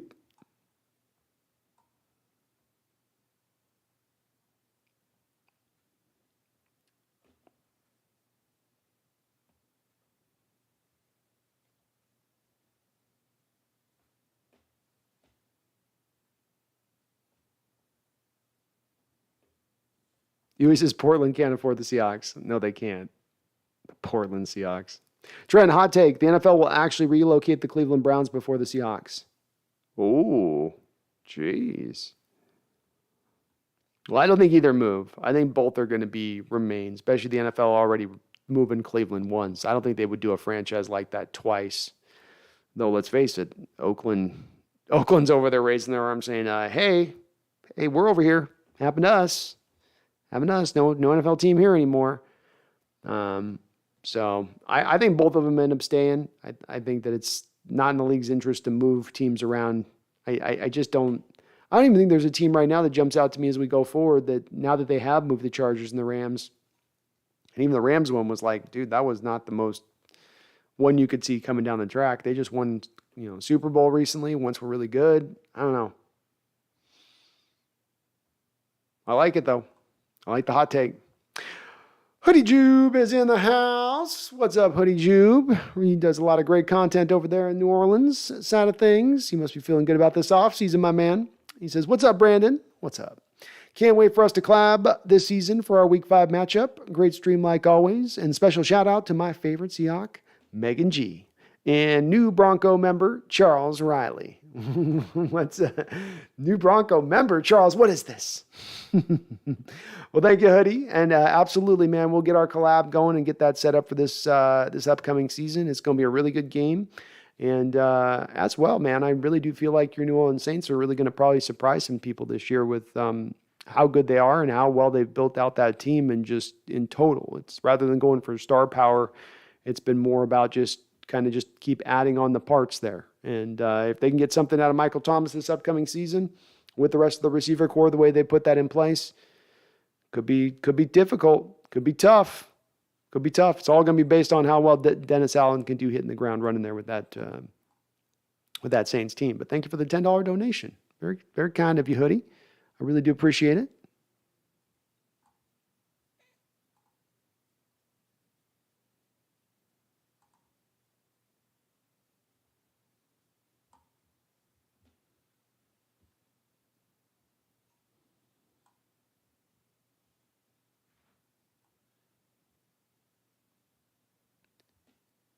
Megan says, Charles, did you know Pollen had a panic attack before hitting the button for the Kingdom explosion? Pollen hit the button for the Kingdom explosion? That's cool, Megan. I didn't know that.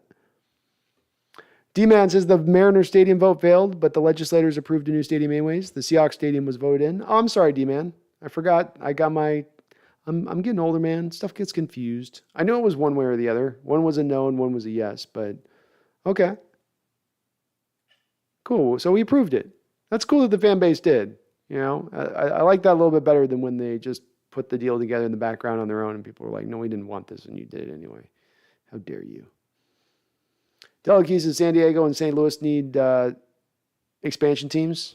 I think those are two of the top markets when the expansion comes up next. That'll be at the forefront. I do.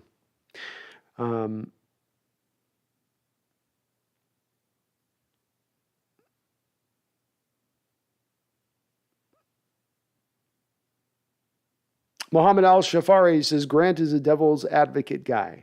He is on a crusade against Jimmy G and just hates him so much. What's funny, it seems to piss off the rest of the team, especially Sherman when he was with them. So that's where I come back, Muhammad, to a little bit of the, I can't really have sympathy for the enemy here a little bit, but a little bit of sympathy for the guy on this. I mean, you got a job to do. He's doing his job, and again, I've yet to see a take that he's made that Kinlaw's pissed off at him. It's like, Kinlaw, you've had a sack and a half in 2 years in the NFL. What do you want me to say? It's all just your knee. And Jimmy G, I mean, hell, I've been railing on Jimmy G. Can't see Grant hitting Jimmy G any harder than I've been hitting him. So, he's not wrong on that take. So if his take's right, his take's right. If you don't like the story, change the story. That's is what it is on that. Stoyanov says a little off topic, but do you think we will get our Sonics back anytime soon? Yes. The open secret out there that was just kind of released, I think, a couple of months ago, Stoyan, was that the Sonics or Seattle was going to get the Sonics team back within a couple of years. They were going to be one of two cities to get a expansion team, including Las Vegas. So yeah, I would say within a couple of years, you're going to get a Sonic team back in Seattle, which is going to be great. Absolutely. Robbie, rest in peace, Paul Allen. Absolutely rest in peace, Paul Allen. Bash says, we have the best fan base in the universe. The only fan base I think that could even rival ours isn't even in our country. I would say the New Zealand All Blacks have a pretty intense fan base also.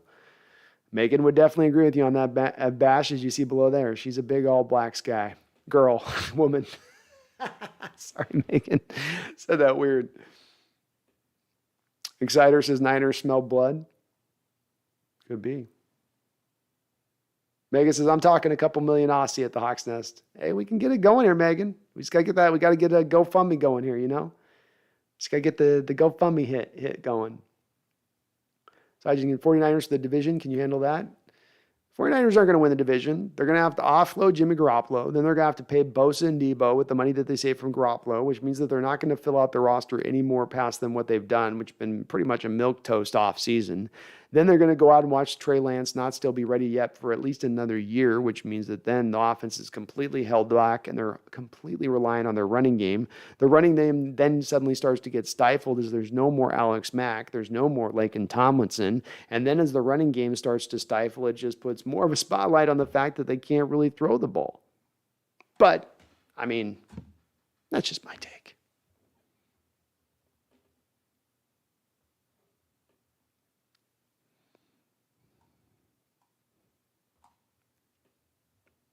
Sonia Wilson says, Baker Mayfield to Seattle. I only think, Sonia, that there's only one pathway to Baker Mayfield ending up in Seattle. And that pathway to me is the Cleveland Browns releasing Baker Mayfield outright so that Seattle could then sign him to a veteran minimum deal to bring him here. I don't think Cleveland is at the place ready to do that. And I think that there's a good chance that they don't end up arriving at the place to do that because they end up having to eat that $18 million then no matter what. And they don't want to do that. They're trying to avoid that. That to me means that this is probably not likely to happen, but that would be what it would take for it to occur. Daniel Janine says, who is the starting quarterback for the Seahawks? Geno Smith as it stands right now. I think his familiarity with the offense ahead of Locke and having that year there, being that they're both very close to each other from a skill set standpoint, I think at the end of the day, will allow him to probably just barely nudge out Mr. Locke. So you Wilson, go Browns, 100% Deshaun Watson. You're going to be fun to watch this year, Sonia, with Deshaun, no doubt.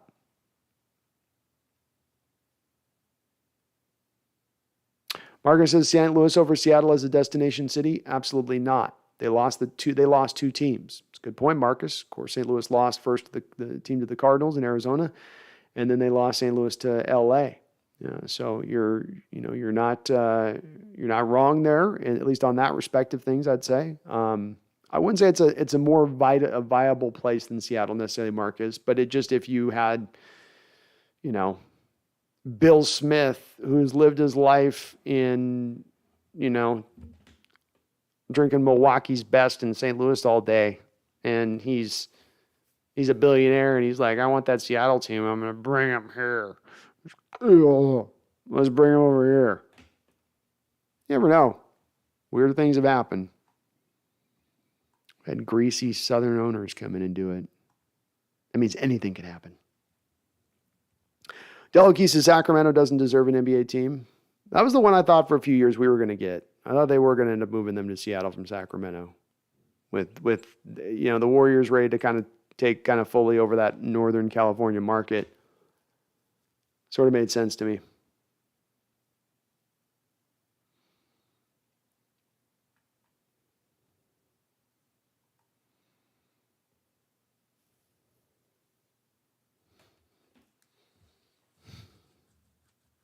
Megan says, yes, he did be. That's cool, Megan. I like that. I like they let him do that. That's awesome. Delakey says Baker Mayfield's getting hosed by the Browns. Well, he is indeed on that. But that's not going to prevent the Browns necessarily from being cold-blooded about the situation either, which is how they're looking like they're going to be. Sijin says, how long have you guys been Hawks fans? I've been Hawk fan since the 70s. Bash Gordon, serious talk, Brando. I heard that Ryan Tannehill might be an actual reasonable pick for us as a veteran starter. What do you think? I would be okay with Ryan Tannehill. I think that he's an upgrade, even if it's just a slight upgrade over what you have in Geno Smith and Locke. You get the Titans at that point to eat all of his bonus money on his contract, and he has a couple years remaining then. It's just only the base that you're on the hook for. I ain't giving up a first-round pick for him, and I'm not giving up a second-round pick for him. So the draft capital has got to be realistic on their side of it versus what they think they're going to get for him. Because you're not just getting cheap Tannehill. Yeah, the base salary is going to be cheaper without the bonus, but you still have a pretty big base. And look, he's shown that he is kind of what he is. Maybe a little bit better than average quarterback, maybe just a hair, and you need to kind of protect him in a run-first offense and limit his numbers of attempts probably. So yeah, I like it, but to a degree, Bash. If they pay too high a cost, they're like a second-round pick. That would piss me off. Well, let's throw one of our second-round picks for Tannehill. No.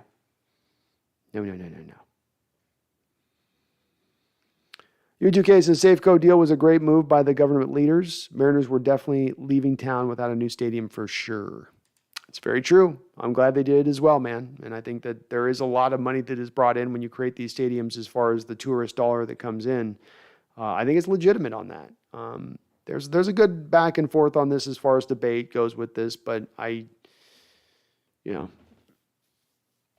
that's why I'd like the little bit of the owners feeling a little bit of it. Maybe the city feels a little bit of it. Everybody has to kind of chip in a little bit, like Allen did.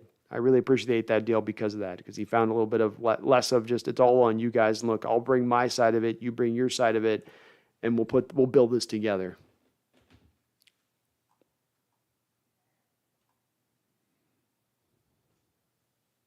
Bash Gordon says, heck yeah, I'm on the K9 hype train all day. You should be, man. He's a good one. Raider Trader says, win for us week 1 against Denver. Thank you. Raider, we got you. You know we're not going to let this little AFC West little troll get past us. We're not going to let that happen. We're going to take care of business. We got that spirit still within us. And look, I'm not going to lie. We're going to get back around to you later on in this year. Okay? That's just the way it is. But week 1, we got to take care of business first and foremost with the donkeys. Once we get past, then we'll get over to you. Okay? So we got you. We got you. Put it down in the books. Go put your Vegas money down. That's a win. That's happening. Guaranteed. Guaranteed.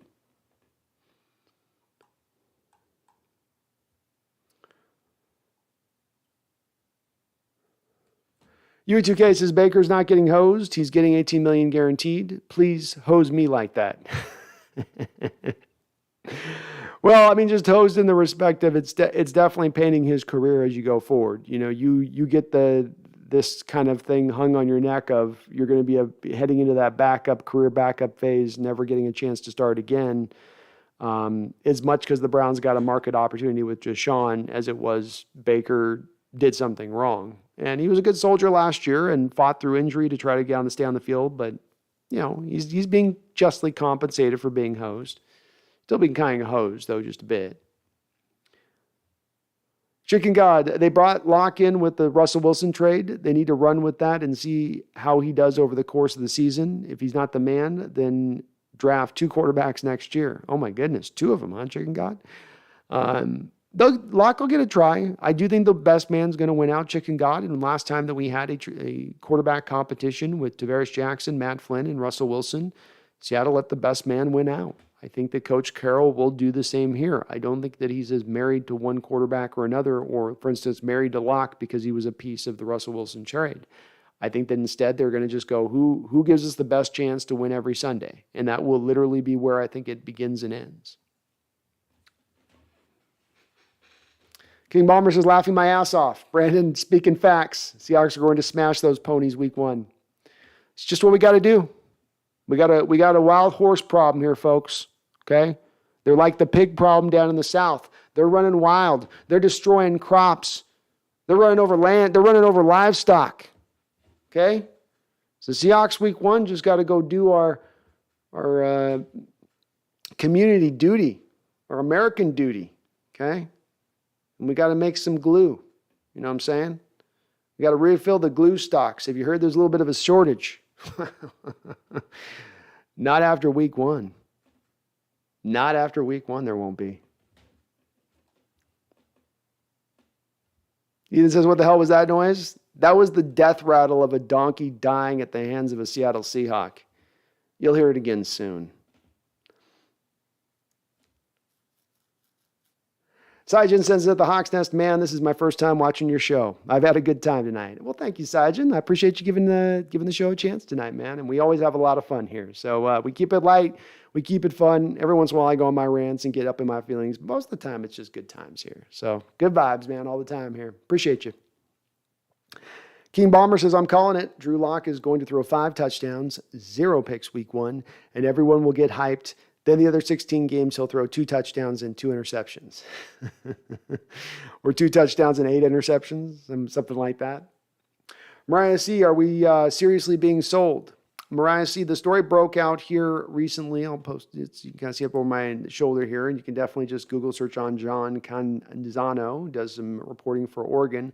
The story basically comes begotten out of the Blazers and their impending sale, and the information that it seems that he was able to glean from his sources based on why the Blazers are selling. And they're selling because the Paul G. Allen Trust dictated within it that, as you can see here in the article over my shoulder, there is no wiggle room here. The team must be sold. So this also is in regards to the Seahawks. This is in regards to properties, Mariah, that Paul Allen owned. This is a liquidation to put these into what has been referred to as Allen's essentially pet projects. So take the liquidated money, put it into pet projects that Paul Allen had out there, and not one of those pet projects is the Seahawks. So indeed, this does mean that we are probably going to be sold within the next couple of years. Michael Pondakowski, what are my thoughts on Marquise Goodwin? Can't have enough speed with your receivers. It's a reclamation project a little bit here, Michael, which doesn't always with me. I tend to be pretty skeptical with those because they have a very high miss rate. They tend to be those type of moves that get everybody kind of hyped in May and June, but then they don't really bear out too much when it comes to any kind of given Sunday. Your point on that is correct. Goodwin has a level of speed that maybe you don't have on this roster outside of DK. I don't think Swain or Melton are quite that quick, so he definitely has that. He was looking good in the film that they showed. He was looking quick and fast and good out of his cuts and tight in his route running and what I saw from the little bit of film they were showing from practice. But again, I do remain a little bit skeptical on the guy because he's never been a guy that's been highly productive in this league, really. A year or two there, he's got it where he looked pretty good, but then around that, there's not as much there. So I'm going to remain skeptical until I see him out there playing on the football field, even in training camp, before I'm going to believe that he's even going to make the roster at this point. I think the other guys have a little bit of a better, more inside track on that one. What's up, Yami? Good to see you.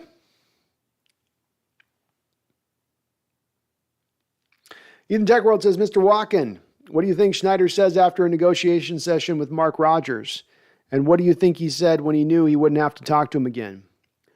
Well, I'll tell you, Ethan, Tech World, Mark Rodgers walked in to the room, said, Johnny Schneider, pay me today, now, $50 million a year.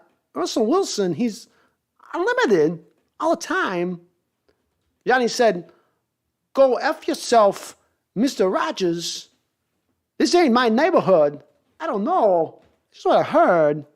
This is how he said it. Johnny said, get out of my office. Rodgers left. Don't know why. I guess that was the negotiation. Who knows now? It was weird. Always strange. As good as I got, Ethan. As good as I got tonight. Anyway, Russell Wilson was traded next day. That's how it went down. That's how it always goes down. Chicken to God, could you see the Seahawks running with Walker split out and Penny in the backfield? I could. I could see it as a sprinkle formation you bring in. I don't think you're going to see a high amount of it. Walker can catch the ball, but he's not as smooth with it out of the backfield as a guy like James Cook coming out of Georgia was in this past draft, who could be almost like a de facto wide receiver at times when you put him out wide. So a little bit, but not past the sprinkling. Not past the sprinkling. Got to sprinkle it a little bit. Lose a little Penny, a little Walker. Can't do them both. There's too much star power. Callie Tangerine says, but we're okay with the sale as long as it goes to someone competent. I think that the main factors for me are the two points for me on this, Callie, are get me a guy that cares about winning, truly cares about winning, is invested in it from his soul standpoint. A local guy would be great. And then obviously someone that's willing to spend that coin, spend that money. If we can get all of those three boxes checked off, I'm perfectly good with kind of whoever it is at that point. Chicken God says jet sweep with Walker. I think Chicken God, you're going to more see Eskridge in this role this year. And then if Eskridge isn't out there like a Derek Young, I don't think they would put Walker there unless they just don't have the guys to do it and they need to find somebody who can run it. But I think that he's likely to more run what he does out of just the normal running back situation. Megan says the same question from Ethan from Mr. Cosell. I'll tell you, Megan Jack Roger. Mr. Rogers went into the office of one salacious John Snyder, who was in the middle of two-fisting his Hammerstein of whiskey. Rogers walked in under the precludious enunciation of admonishment and asked merely for too much money. Johnny Boy stood up from his chair, threw his drink in the face of a Mr. Rogers, and said, "You, sir, can kindly go to hell."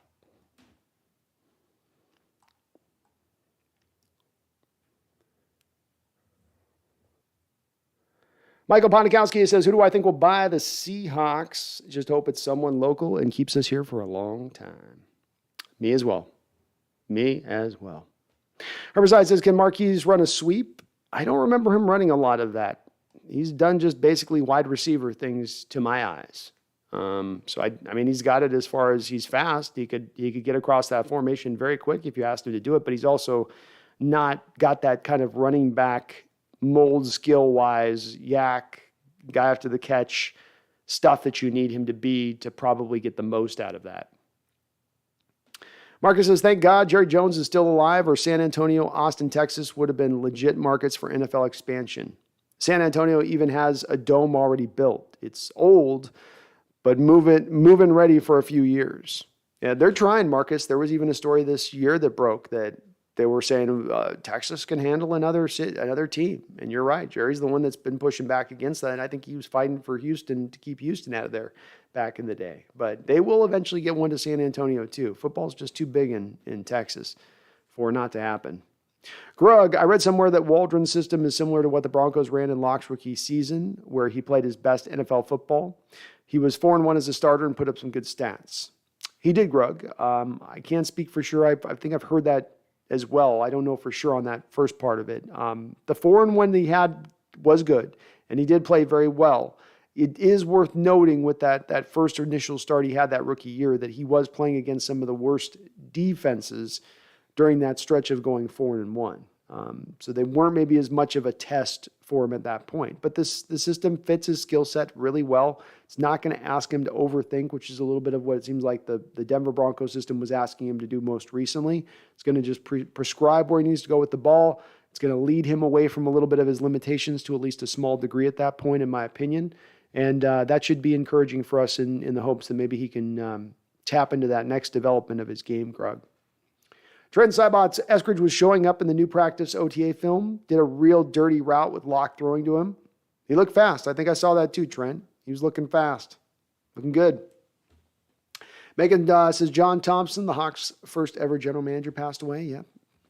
Rest in peace. John Thompson, the very first general manager of your Seattle Seahawks, just passed. Callie Tangerine, that walking though. I try. Callie Tangerine. I try.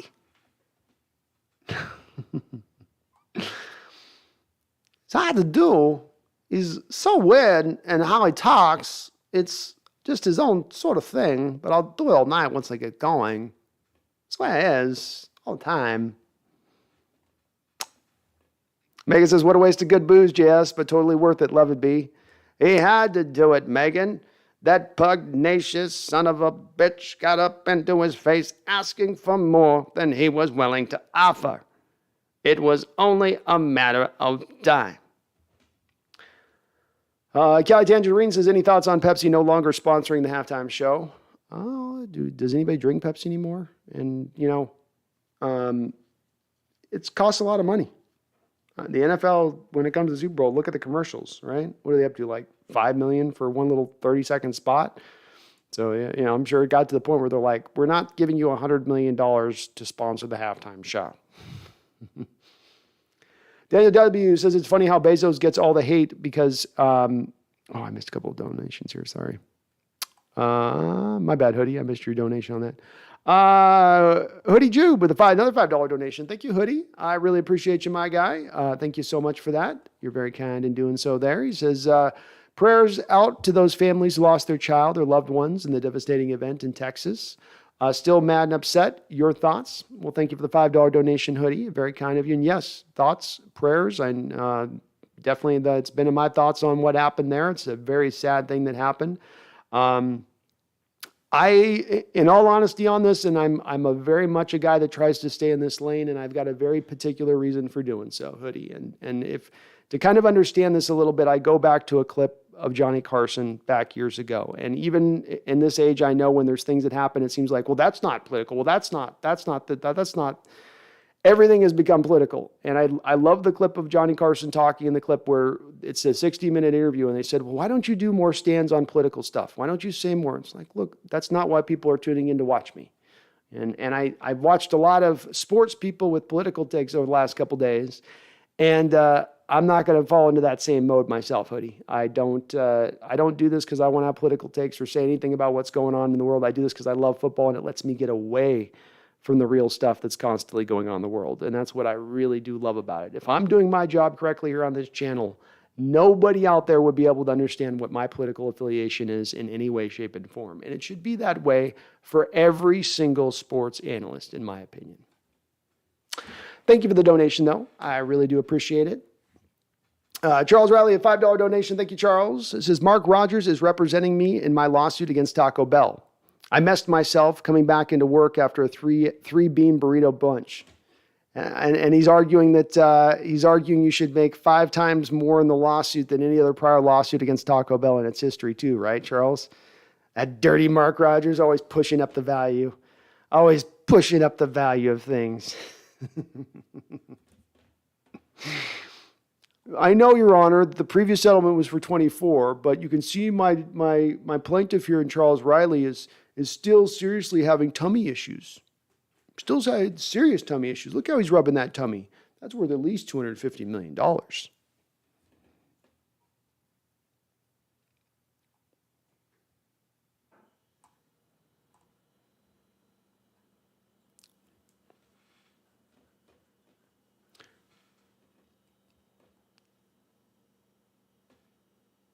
Bash Gordon says, if we managed to buy the Seahawks, Megan would put a golden statue of Pete in front of Lumen. Wait a minute. If we owned, we could change the name to something cooler. Here we go, Kick-Ass Stadium. See? The door opens, Bash, to anything. We got to do whatever we want at that point, which is all the more reason we got to figure this out.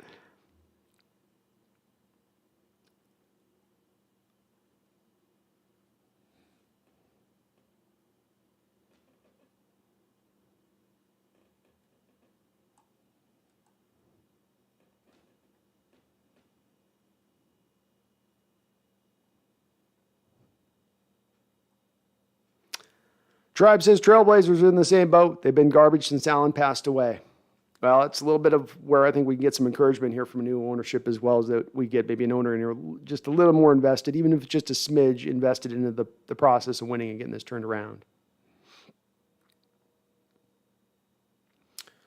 Michael Ponikowski says at the Hawks Nest, will you be watching games from Jackson State this year? Really curious what Deion Sanders could coach with those kids. I might check out some highlights and stuff, Michael. I probably won't sit down and do like an afternoon of checking out Jackson State necessarily as a game, but I like what Deion's doing. I like that he's changing up the game a little bit and flipping the script on things and making some people uncomfortable a little bit. I think that's a good thing. I think part of what's the problem in college football right now is that it's so, here's your top 3 teams, and it's going to be one of these 3 teams that wins it every year, and then everybody else is just kind of sucking hind tit a little bit at that point. And I think that's something that college football is better when there's just more true contenders kind of across the board. It's the one thing I'm hoping with the NIL fallout from that. I know it's getting complained about a bunch, is that maybe eventually it can lead to there being more of a leveling of the field in that respect. But I love what Deion's doing. I think he's doing a great job in recruiting, which doesn't surprise me in the least. Now he just needs to kind of bring it all together on the football field, which I know he's working really hard to do. I mean, he is not just doing this as a celebrity thing. He is really in on it.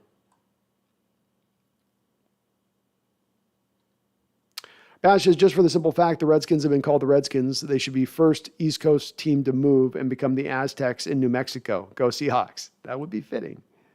That would be fitting.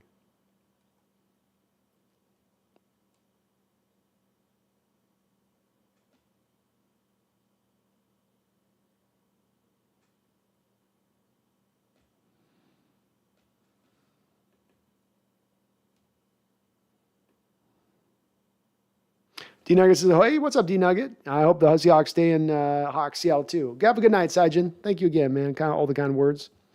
Michael says, we all need a Mark Rogers in our lives. We do. We do. Everyone needs a bulldog warrior that can goes after their interests when they need it. King Bomber says, no Bryce Young sales pitch. I got to develop one on that one, King. He's got to sell me a little bit more the more tape I kind of watch on him. He's starting to kind of drop down my board a little bit. I still think he's a first-round talent, but I'm really worried about his size. And I'm not 100% convinced the arm strength's completely there where it needs to be. It's pretty okay, but the undersized guys at 5'11 just scare the dickens out of me.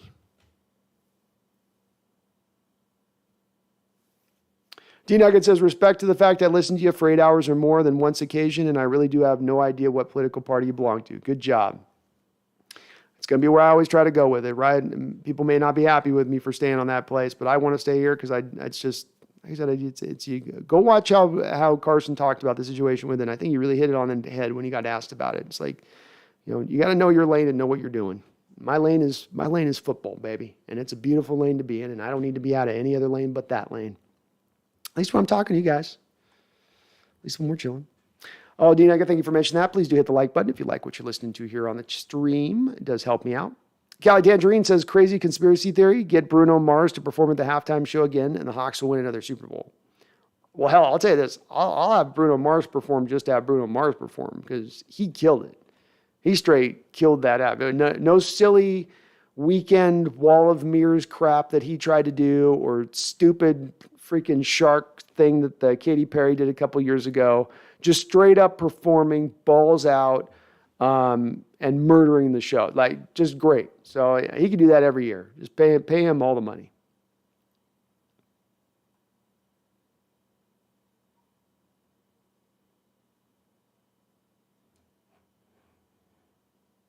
Pass Gordon, for sure, Daniel. I can listen to the Hawks Nest for hours and hours at a time from the minute it goes on to the minute it goes off air. Love this station. The man, Brando. Oh, thank you, Bash Gordon. Very kind of you to say that. I'm glad I can entertain in such a way. You guys do it too, though. The chat always keeps it rolling here. Yui says nothing wrong with Oakland. A new stadium can't fix, but it is dead for new NFL because fan base is still firmly Raider Nation and always will be. Yeah, Yui, I don't think that they should have been allowed to take the Raider logo with them when they left. Much like the Browns couldn't take the Browns with them. Not that who would want to take the Browns with you? Like, we're perfectly happy leaving that one in the trunk. We'll put that in the guest bedroom, and you do what you want with the Browns. Okay, that one's all you. We're gonna go be the Ravens now. That's a lot better. Yeah, we're a little bit better with that one. But the stealing the Raiders one to Vegas was like, come on, leave it with Oakland. Let them at least keep their identity. I mean, no, it's our brand. We're gonna move this all over the place. Well, fans in Oakland and LA and over in Las Vegas. Come on, Davis family.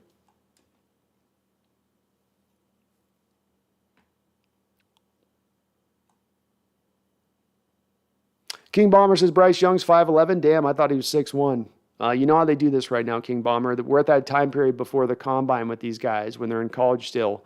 And in college, they do this over and over again where they always add an inch or two to these guys. I have a theory as to why they do it. And I think it's more of they don't want to, if they have a guy that's shorter, they don't want to put that shortness on display. Like it looks a lot taller at 6'1" than putting that in the playbook at 5'11". But I've heard he looks to me more 5'11" on a football field. I bet he ends up measuring it like 5'11 and a half at the combine when it's all said and done. And you're talking about a guy at 5'11 and a half that's running sub 200 pounds.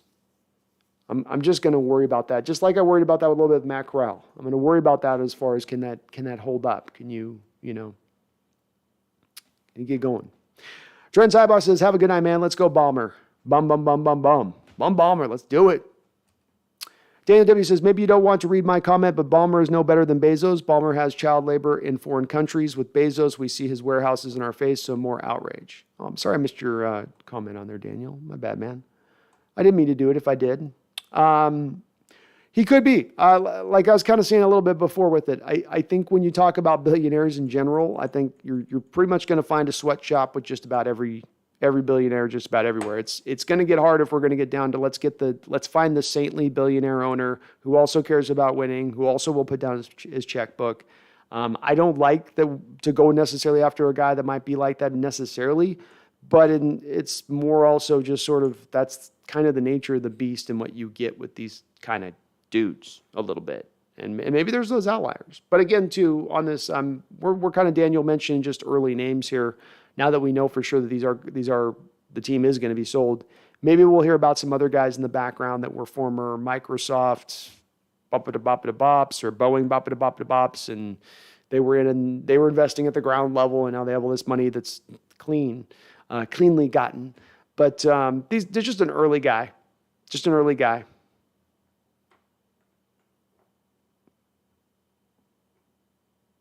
Herbicide's in on Cameron Ward. I still got to get to his tape, Herbicide. I was looking at Van Dyke this last couple of days, so I've been diving deep on the Van Dyke. I've been going deep on the. I was just about to say I'm going deep on the Dyke, but that's probably something that's going to get me in trouble on YouTube. It's Van Dyke. It's a quarterback. It's not that. It's not that. It's not a Norwegian harbor. Yeah, you like Callie? You with the Bruno too on that day? He had a badass halftime show. Brandon Gordon says, Brando, when we get the Supersonics back, I think the league forgot, and I don't think they're ready for our fan base, and we're going to kill it, even if our team's not so good. I agree. I know we'll be back, and it was never a problem with our fan base of showing support with the Sonics. They weren't even bad for like a decade before they left. We had been vibrantly there in the stadium for many years before they started to get really bad and just in that stagnant state of things.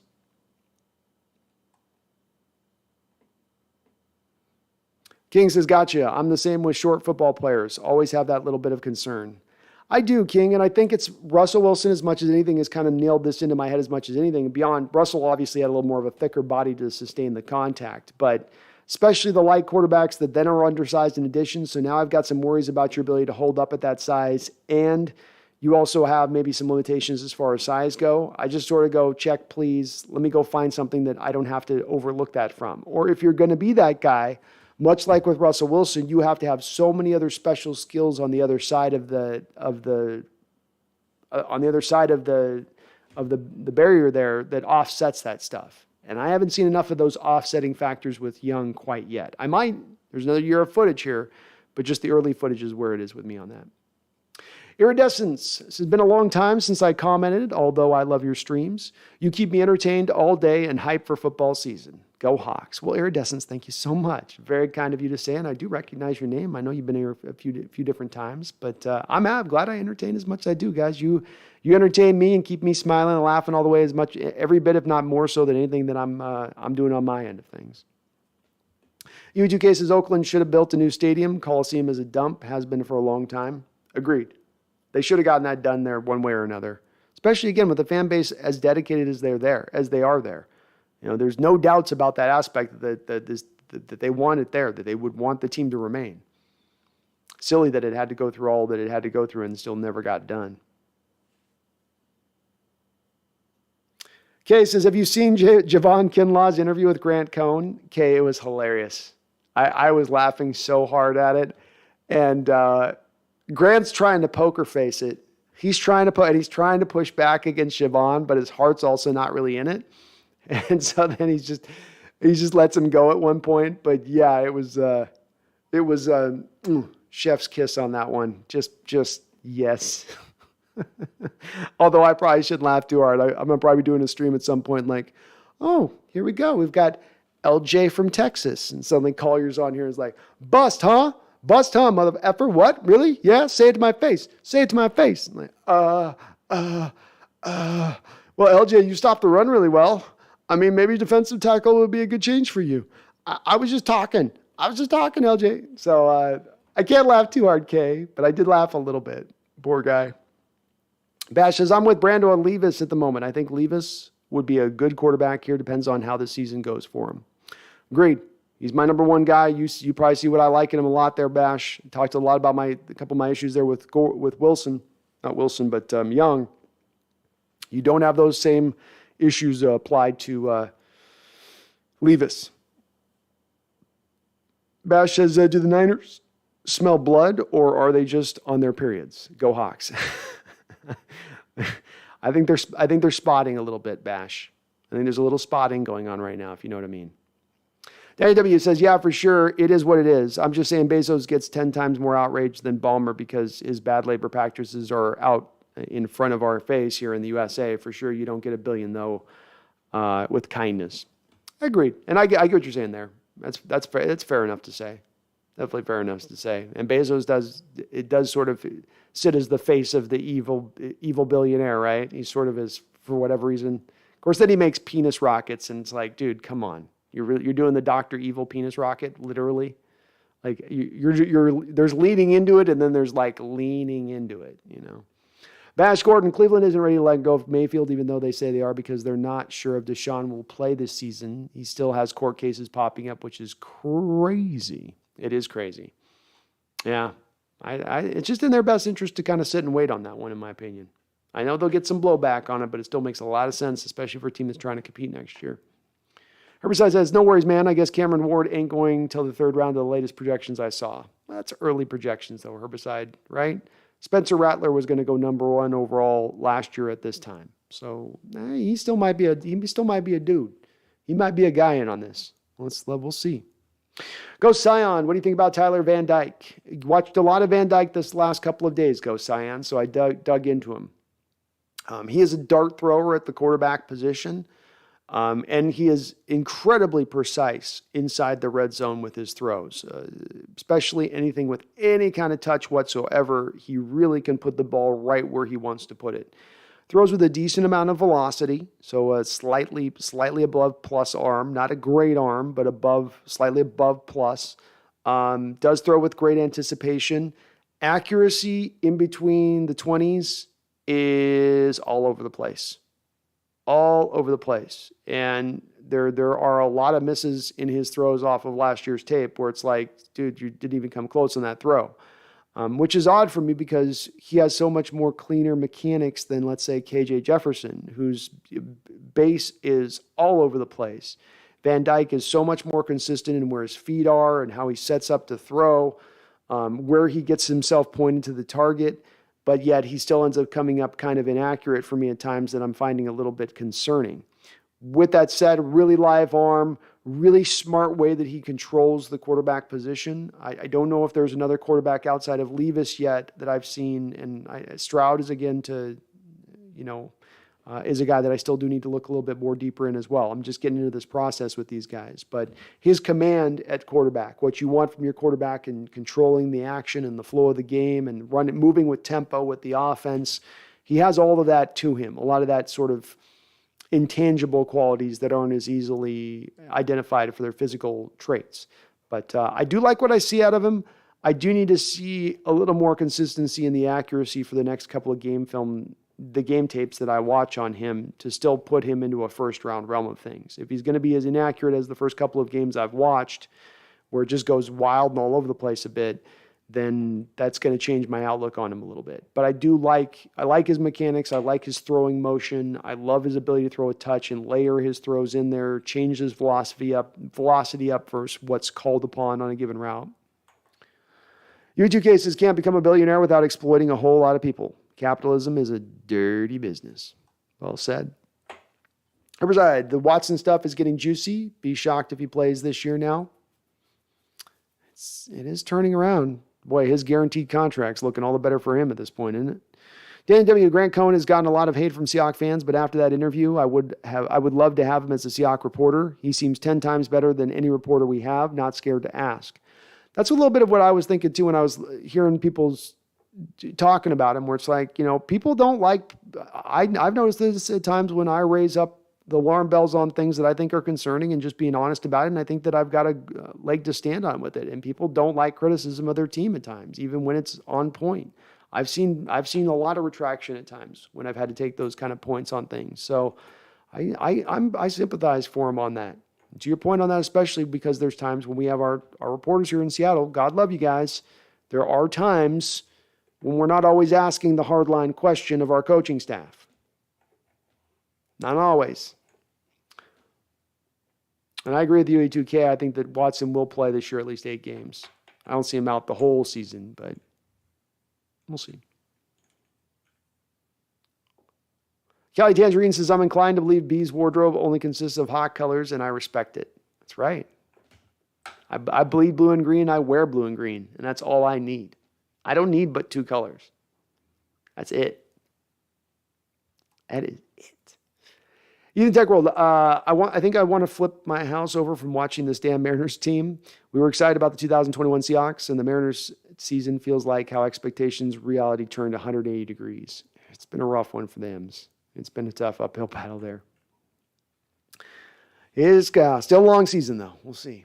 Bash Gordon, I hear you on the Tannehill, Brando. I think you would be decent if we got him cheap. No first or second rounds. Shoot, I wouldn't even give up a third round for him, but he's angry at his current situation. I might go third, Bash, but that is as deep as I go, and I like you saying no third even. If we can get him for a fourth, that'd be wonderful. Iridescent says, any big expectations on Noah Fant? I think he still has the potential inside of Iridescence that made him the 20th selection in the first round when he was taken. But that takes a special level of talent to be a tight end taken in the first round of a draft, as we saw even in this last draft, where there wasn't one tight end taken in the first round. But to be taken 20th overall shows that he had a specialized skill set, and he's not been a bust. He's not been a guy that hasn't done anything or has been injury prone. Every single year, he has at least performed and put up some decent baseline as statistical basis goes. So it's just, can he now grow and continue to take his game up a little bit of a level here? Potentially. This is an offense that's going to be well suited to him. I don't see stardom with the Iridescence. I don't see that, but I do see him coming out and continuing to perform solidly and potentially even continue to maybe add another extra step to his game. So he goes from being a 650-yard guy every year to being maybe up to an 800-yard guy, 850. You know. Bash says, okay, so who's your Mariner all time? Mine, of course, is Ken Griffey Jr. Ken Griffey Jr. He's my favorite Mariner of all time, and it's not even close. Danny W. says, can you imagine Corbin Smith being confronted by Javon Kinlaw like Grant was? Any reporter we would have backpedaled on their statement and proceeded to only write positive articles about said player. Agreed, Daniel. Yeah, I think it would have been anybody else doing, especially in the Seattle area, where they would have just apologized and hung their head.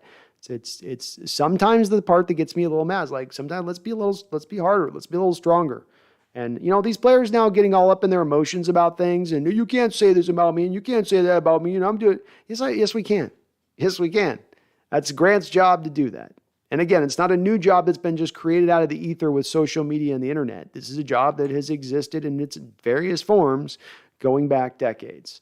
And you as a player want to get mad about that, in my opinion. It's like, this is what you signed up for is in being a professional athlete. This has always come with it. It's not been a new thing. You're just trying to turn it into a buffet of picking and choosing now what you want to have as part. I want to be a professional athlete. I want to make all the money. Going to play on game days. Don't want to do the reporter thing. Don't want to have reporters criticize me. I don't like that. That's not the way that works. Not the way that works.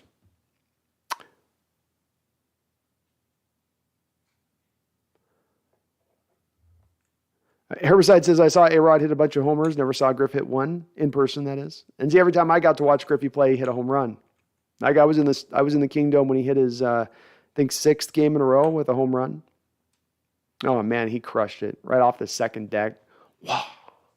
Thing reverberated through the Kingdom when he hit it. Like he hit it first, then there was the sound of the bat, and then he hit the deck. I mean, right on, and the ball was like a line. They'd say exit velocity would be like 120 miles an hour on that one. Just boom.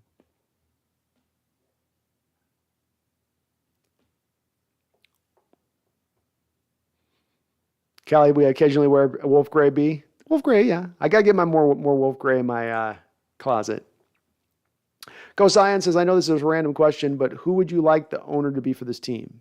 Well, for me, I think Ballmer's the guy that's jumped out to me early on, Ghost. I haven't admittedly studied up on a lot of potential guys that are even out there that are sort of lurking around, but he would probably be the one to me because he does fit local ties, wants to win. I truly in on winning, cares about winning, and then has the money to be able to back that up. What I led with at the show on this Ghost Cyan is you have to take into account with any new owners that come into play here, can they hit the escrow dollar? Because in the new NFL, it's all about guaranteed money, not just bonus money, but guaranteed money. And guaranteed money requires the owner to come out of pocket instantaneously and put the money into a escrow account. Some owners don't always have a lot of liquid ability to be able to do that. So is he an owner that checks that box? Yes, he is. It's kind of why he's my early front runner.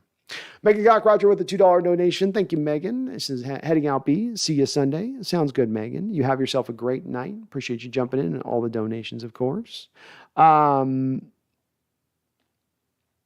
Nick Breslin. Everyone, I want you to give a guess how many years till the Hawks get another ring in the LOB. 2. My guess, 7 years. I'll give you 3 years, Nick. I don't think we're getting another LOB here, but I'll go 3 years till we get another Super Bowl. How you like that? How you like that? You're still live, said Michael? Still live. We're wrapping it up here. Mariners aren't really trying to win. Haven't really tried since Cano's signing. Owners too interested in remaining profitable. I think it's a very solid point. It's a valid point to say. I think there's been definitely a question of that. Ominous Jerry. Hey, Brandon, just hopped on. Jodi sells the team. Do you think we get a new coach, general manager? It seems that Carroll Schneider are here for a while considering their latest contracts. I think the sale happens within a couple of years, Ominous, which then is going to allow the current contract extensions that Carroll and Schneider just signed to then basically come to the end of their fulfillment and their obligation. They might, by the time we have a new owner here, be on the hook for 1 more year deals in both of their respects. I have a hard time of seeing Coach Carroll coaching here into his 80s. I think that he's probably going year by year at this point, and there's a good chance within another year he retires by that point. John Schneider's a little bit harder to say, and some of this is going to be determined by the amount of success they have over the next couple of years. If they fail and fall on their face, both of them will be out with the new owner, even if they have a year remaining on their deal. If both of them are still successful, if just Schneider's just successful and Carroll's retired, he would still remain, I would think, with a new owner as well.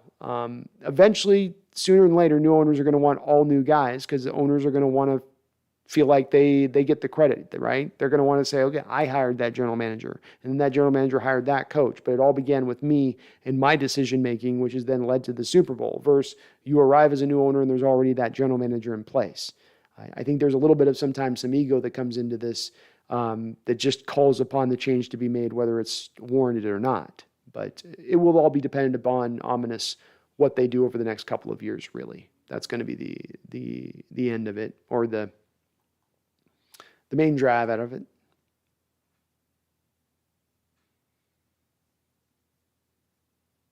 Doug Warren says, knew this would happen. Yep, we've been projecting it here on the channel for a long time too, Doug. You could see it with some of the moves happening in the background, couldn't you? Couldn't you? Charles Riley with a $5 donation. Thank you, Charles, for all your donations to the channel. Finishing us off right tonight, Charles. Finishing it off right.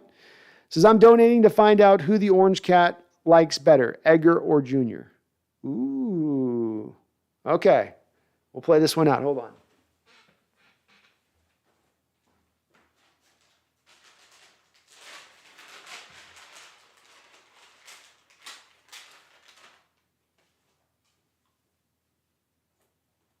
Okay. So, we have Cat. Okay? We have Kitty. I have salmon treat in left hand. Oh, hold on.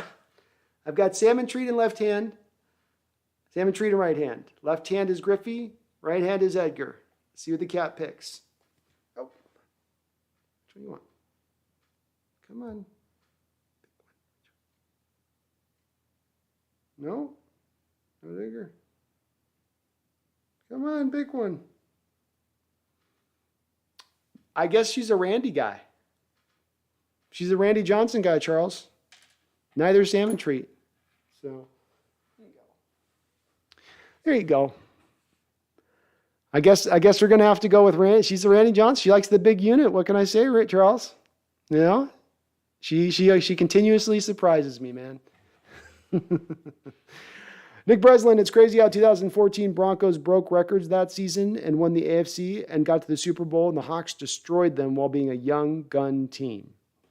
It is indeed part of why I think that defense has to be risen to a certain level of prominence, historically speaking, in NFL history, because of the fact that they didn't just do it by, like the '85 Bears, taking down piss poor offense of the Patriots and then becoming legendary on kind of the back of that. This was a team that had to do it up against the best offense of all time. U2K says Schneider and Carroll definitely getting fired with new owners unless they're Super Bowl contenders, which ain't happening before the sale. It's a good point. Very, very true. Jose Garcia, what's up, Brandon? Jumping in super late. If the Seahawks are sold, do you think they move also? No, Jose. No, I feel pretty solidly that there's parameters in place to not allow for the team to be moved while the team had a new stadium built not 20 years ago. It's hard to move a team that just had a stadium that new. You know, if you're going to move a teams like San Diego with Jack Murphy Stadium, where it's just old as hell, or Oakland with the Coliseum. Not the case here. So you're not going to see that.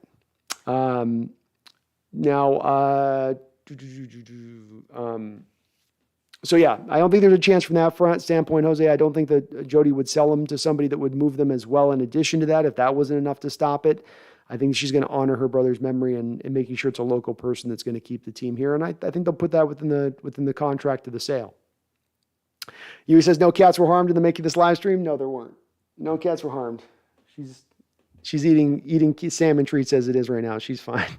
Callie says Kitty doesn't like being questioned. No, she doesn't. She was not feeling to be made. I don't tell you what I like. You don't need to know. Iridescence says, I can't help but watching film on our draft picks right now. Get yourself excited, Iridescence. You should. They're good players. Charles Riley with another $5 donation. Thank you, Charles. It says, Orange Cat, that was the right decision. I just didn't know it. She's never wrong, Charles. Even when she's wrong, she's right. So if she says it's Randy, I guess. I didn't know she was a pitcher type of cat. She always called me as kind of more of a hitter type, a slugger type. But hey, that's those Orange Cats for you, Charles. They're dodgy. They're hard to pin down. Brian Roberts says, so is Jodi Allen selling the team? Brian, it's not imminent selling, but it's going to have to happen within the next couple of years. Yes.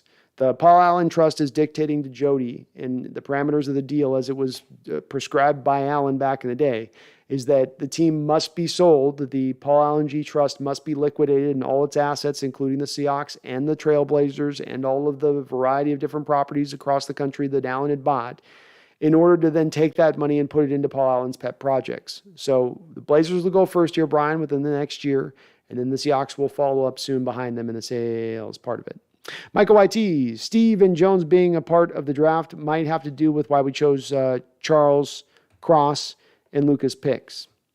Whatever it took, Micah, from my standpoint, whatever it took. If that's what it took at having those guys in the room and that they were the secret sauce to get this draft, do that exact same thing next year because this was magnificent. This is just what you would like to draw up a draft. This is a draft that you would have, Micah, in your PFF simulator that everybody would be laughing at me on my live stream if I was to post it. There's no way we get all those guys. Are you insane? Are you high? So the fact they did, whatever they did this year, they need to replicate that. If they wore pink socks and women's underwear during game day, if Schneider was doing that, like Bull Durham. Remember when Tim Robbins' character he wears a garter and that becomes a little bit of his gets him out of his head a little bit in the moment, If that's what it takes, then that's what it takes. Do exactly what you did last year again next year. Avery Sutherland, thank you for subscribing to the channel.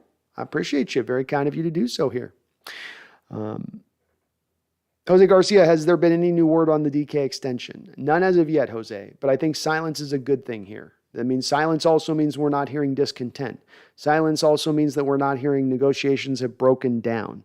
Silence also means that we're not hearing DKs asking for too much money. Silence means contract negotiations are probably continuing to be ongoing here. And I think they just started as well. I think they've been getting to other things this offseason, and this is really just beginning in reality here, just in this moment of things.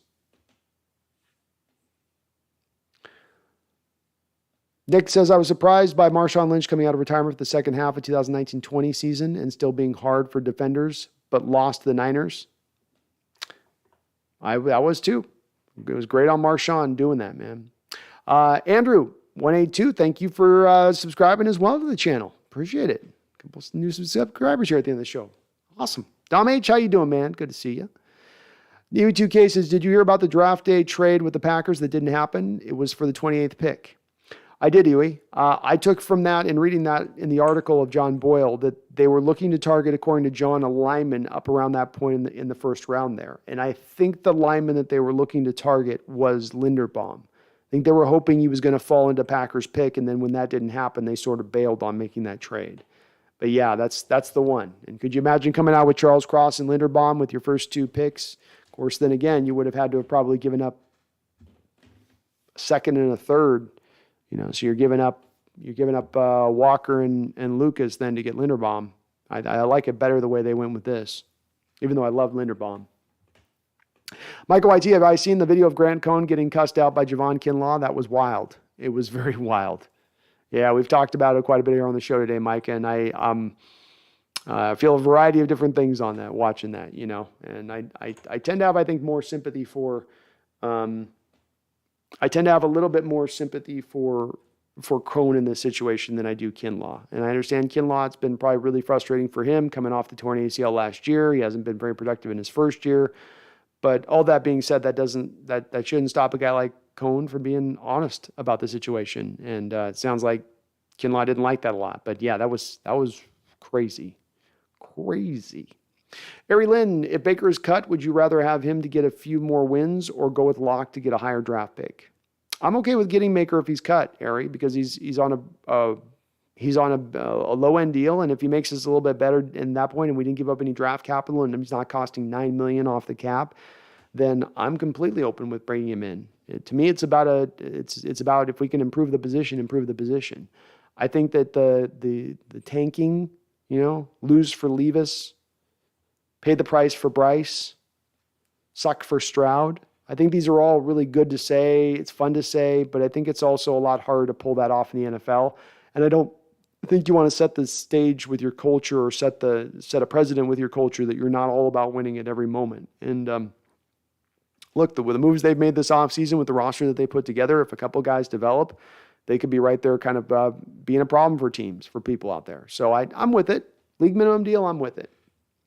Nick Breslin says, was Richard Sherman washed after leaving the Hawks and now the Niners? Well, he wasn't washed after leaving the Seahawks because he went to the Niners and had the best rated season of any cornerback, I believe, in 2019. So he still had a little bit left in the tank. Certainly he was on a downward slide at that point, not at his best. He certainly probably had lost half a step, but there was still a little bit left there. A little bit, tiny bit.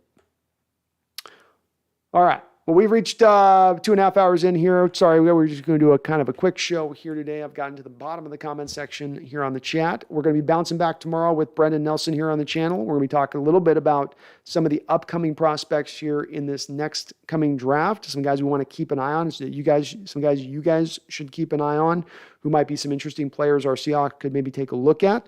Got a couple other random topics we're going to touch on. Obviously, we'll speak a little bit about the Jodi story that broke here and get into a couple of other little just random tidbits as well. So keep you guys out for that. We'll be on 6 o'clock tomorrow with Brendan. So please do check in there. If you do like what you're listening to now and you're live, you're listening to me right now, if you're Avery Sutherland or Andrew 182 and you just subscribe, do please hit that like button for me too, please, as well. It does help this channel out. I know it seems like a small, silly thing, but it tells YouTube, hey, any Seahawks fans looking for good content are going to show up because you hit that like button. So by you doing that, you help me, and I really do appreciate it. Thank you to you guys, though, for coming on and subscribing. Appreciate you guys also on all the donations as well tonight. A lot of love and support on the channel, and I always appreciate that. Michael YT says, what do you think of the Eagles? Do you think they have a chance to win more than 10 games? I do. I do think the Eagles are well positioned. The quarterback position is the one that has me most concerned.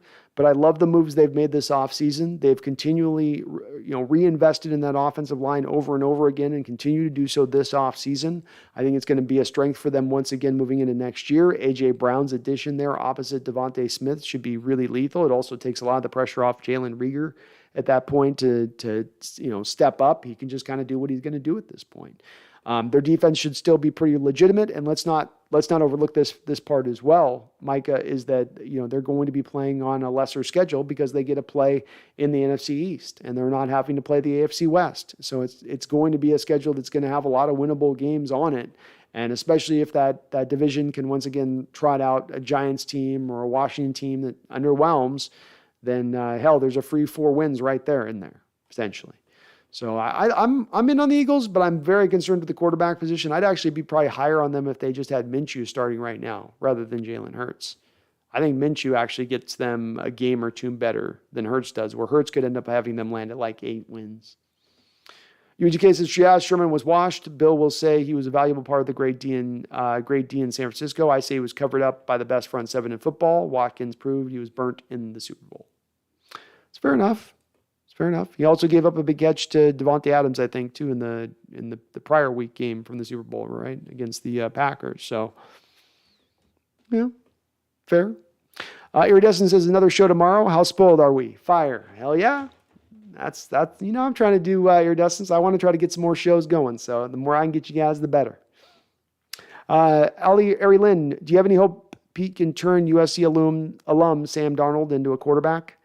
I don't. I've never really liked Sam Darnold's throwing motion. You tell me that he's a quarterback, he's a linebacker that was converted to quarterback, I would believe you. He looks like a linebacker that was converted to a cornerback with his throwing motion.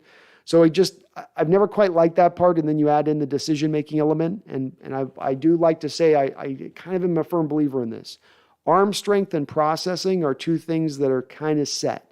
You have that ability to do those two things or you don't.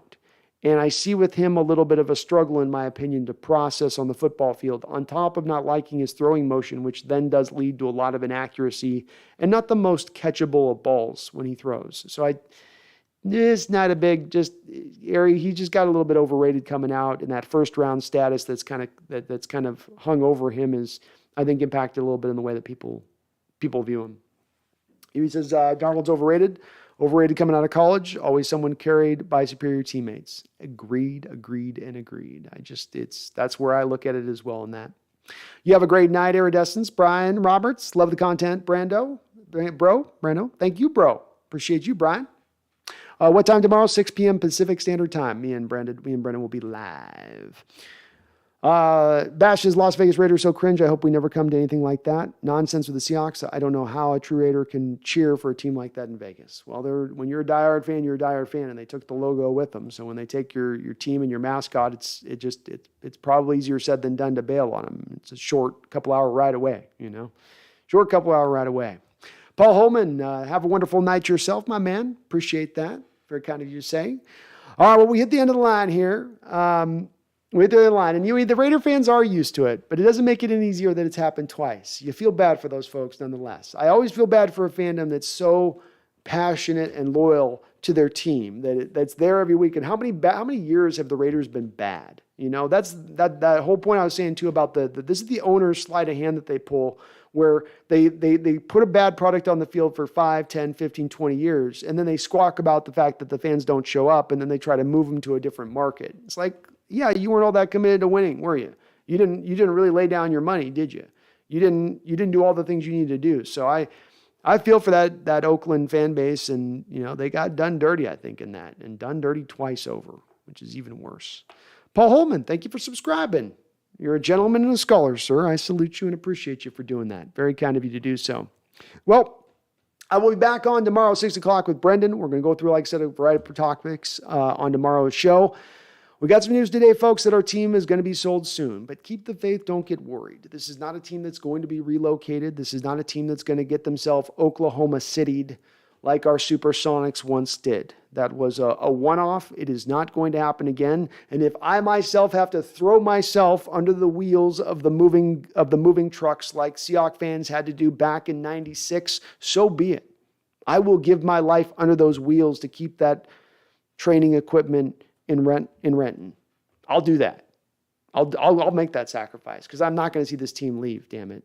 We love it too much. We've had so many great memories from this team. There's no way they can go, and they're not going to go. Jodi's going to honor her brother's memory, sell them to the right type of person. Hell, she's even trying to get a piece of the team as it is. She's still trying to buy a piece of that team after it's sold out of the trust, which is in itself an indication that the team ain't going anywhere. So you keep the faith, and you know your team's going to be here for the long-term future, and now you start instead turning your focus and your attention towards that great future, which hopefully sees this team once again raising that Lombardi trophy, once again being one of the great teams in the NFL, once again instilling some fear in the hearts of our competition. Don't you forget, not even as we are on the verge of sale, don't you especially forget right now, because we're just about to return back to prominence. Don't you dare. I'm watching. I see you. I see you wavering. Don't waver. No wavering here at the Hawks Nest. Thank you to everyone for a great show, a fantastic show. You guys are as awesome as always. And please never forget, don't you ever forget, ever, go Hawks.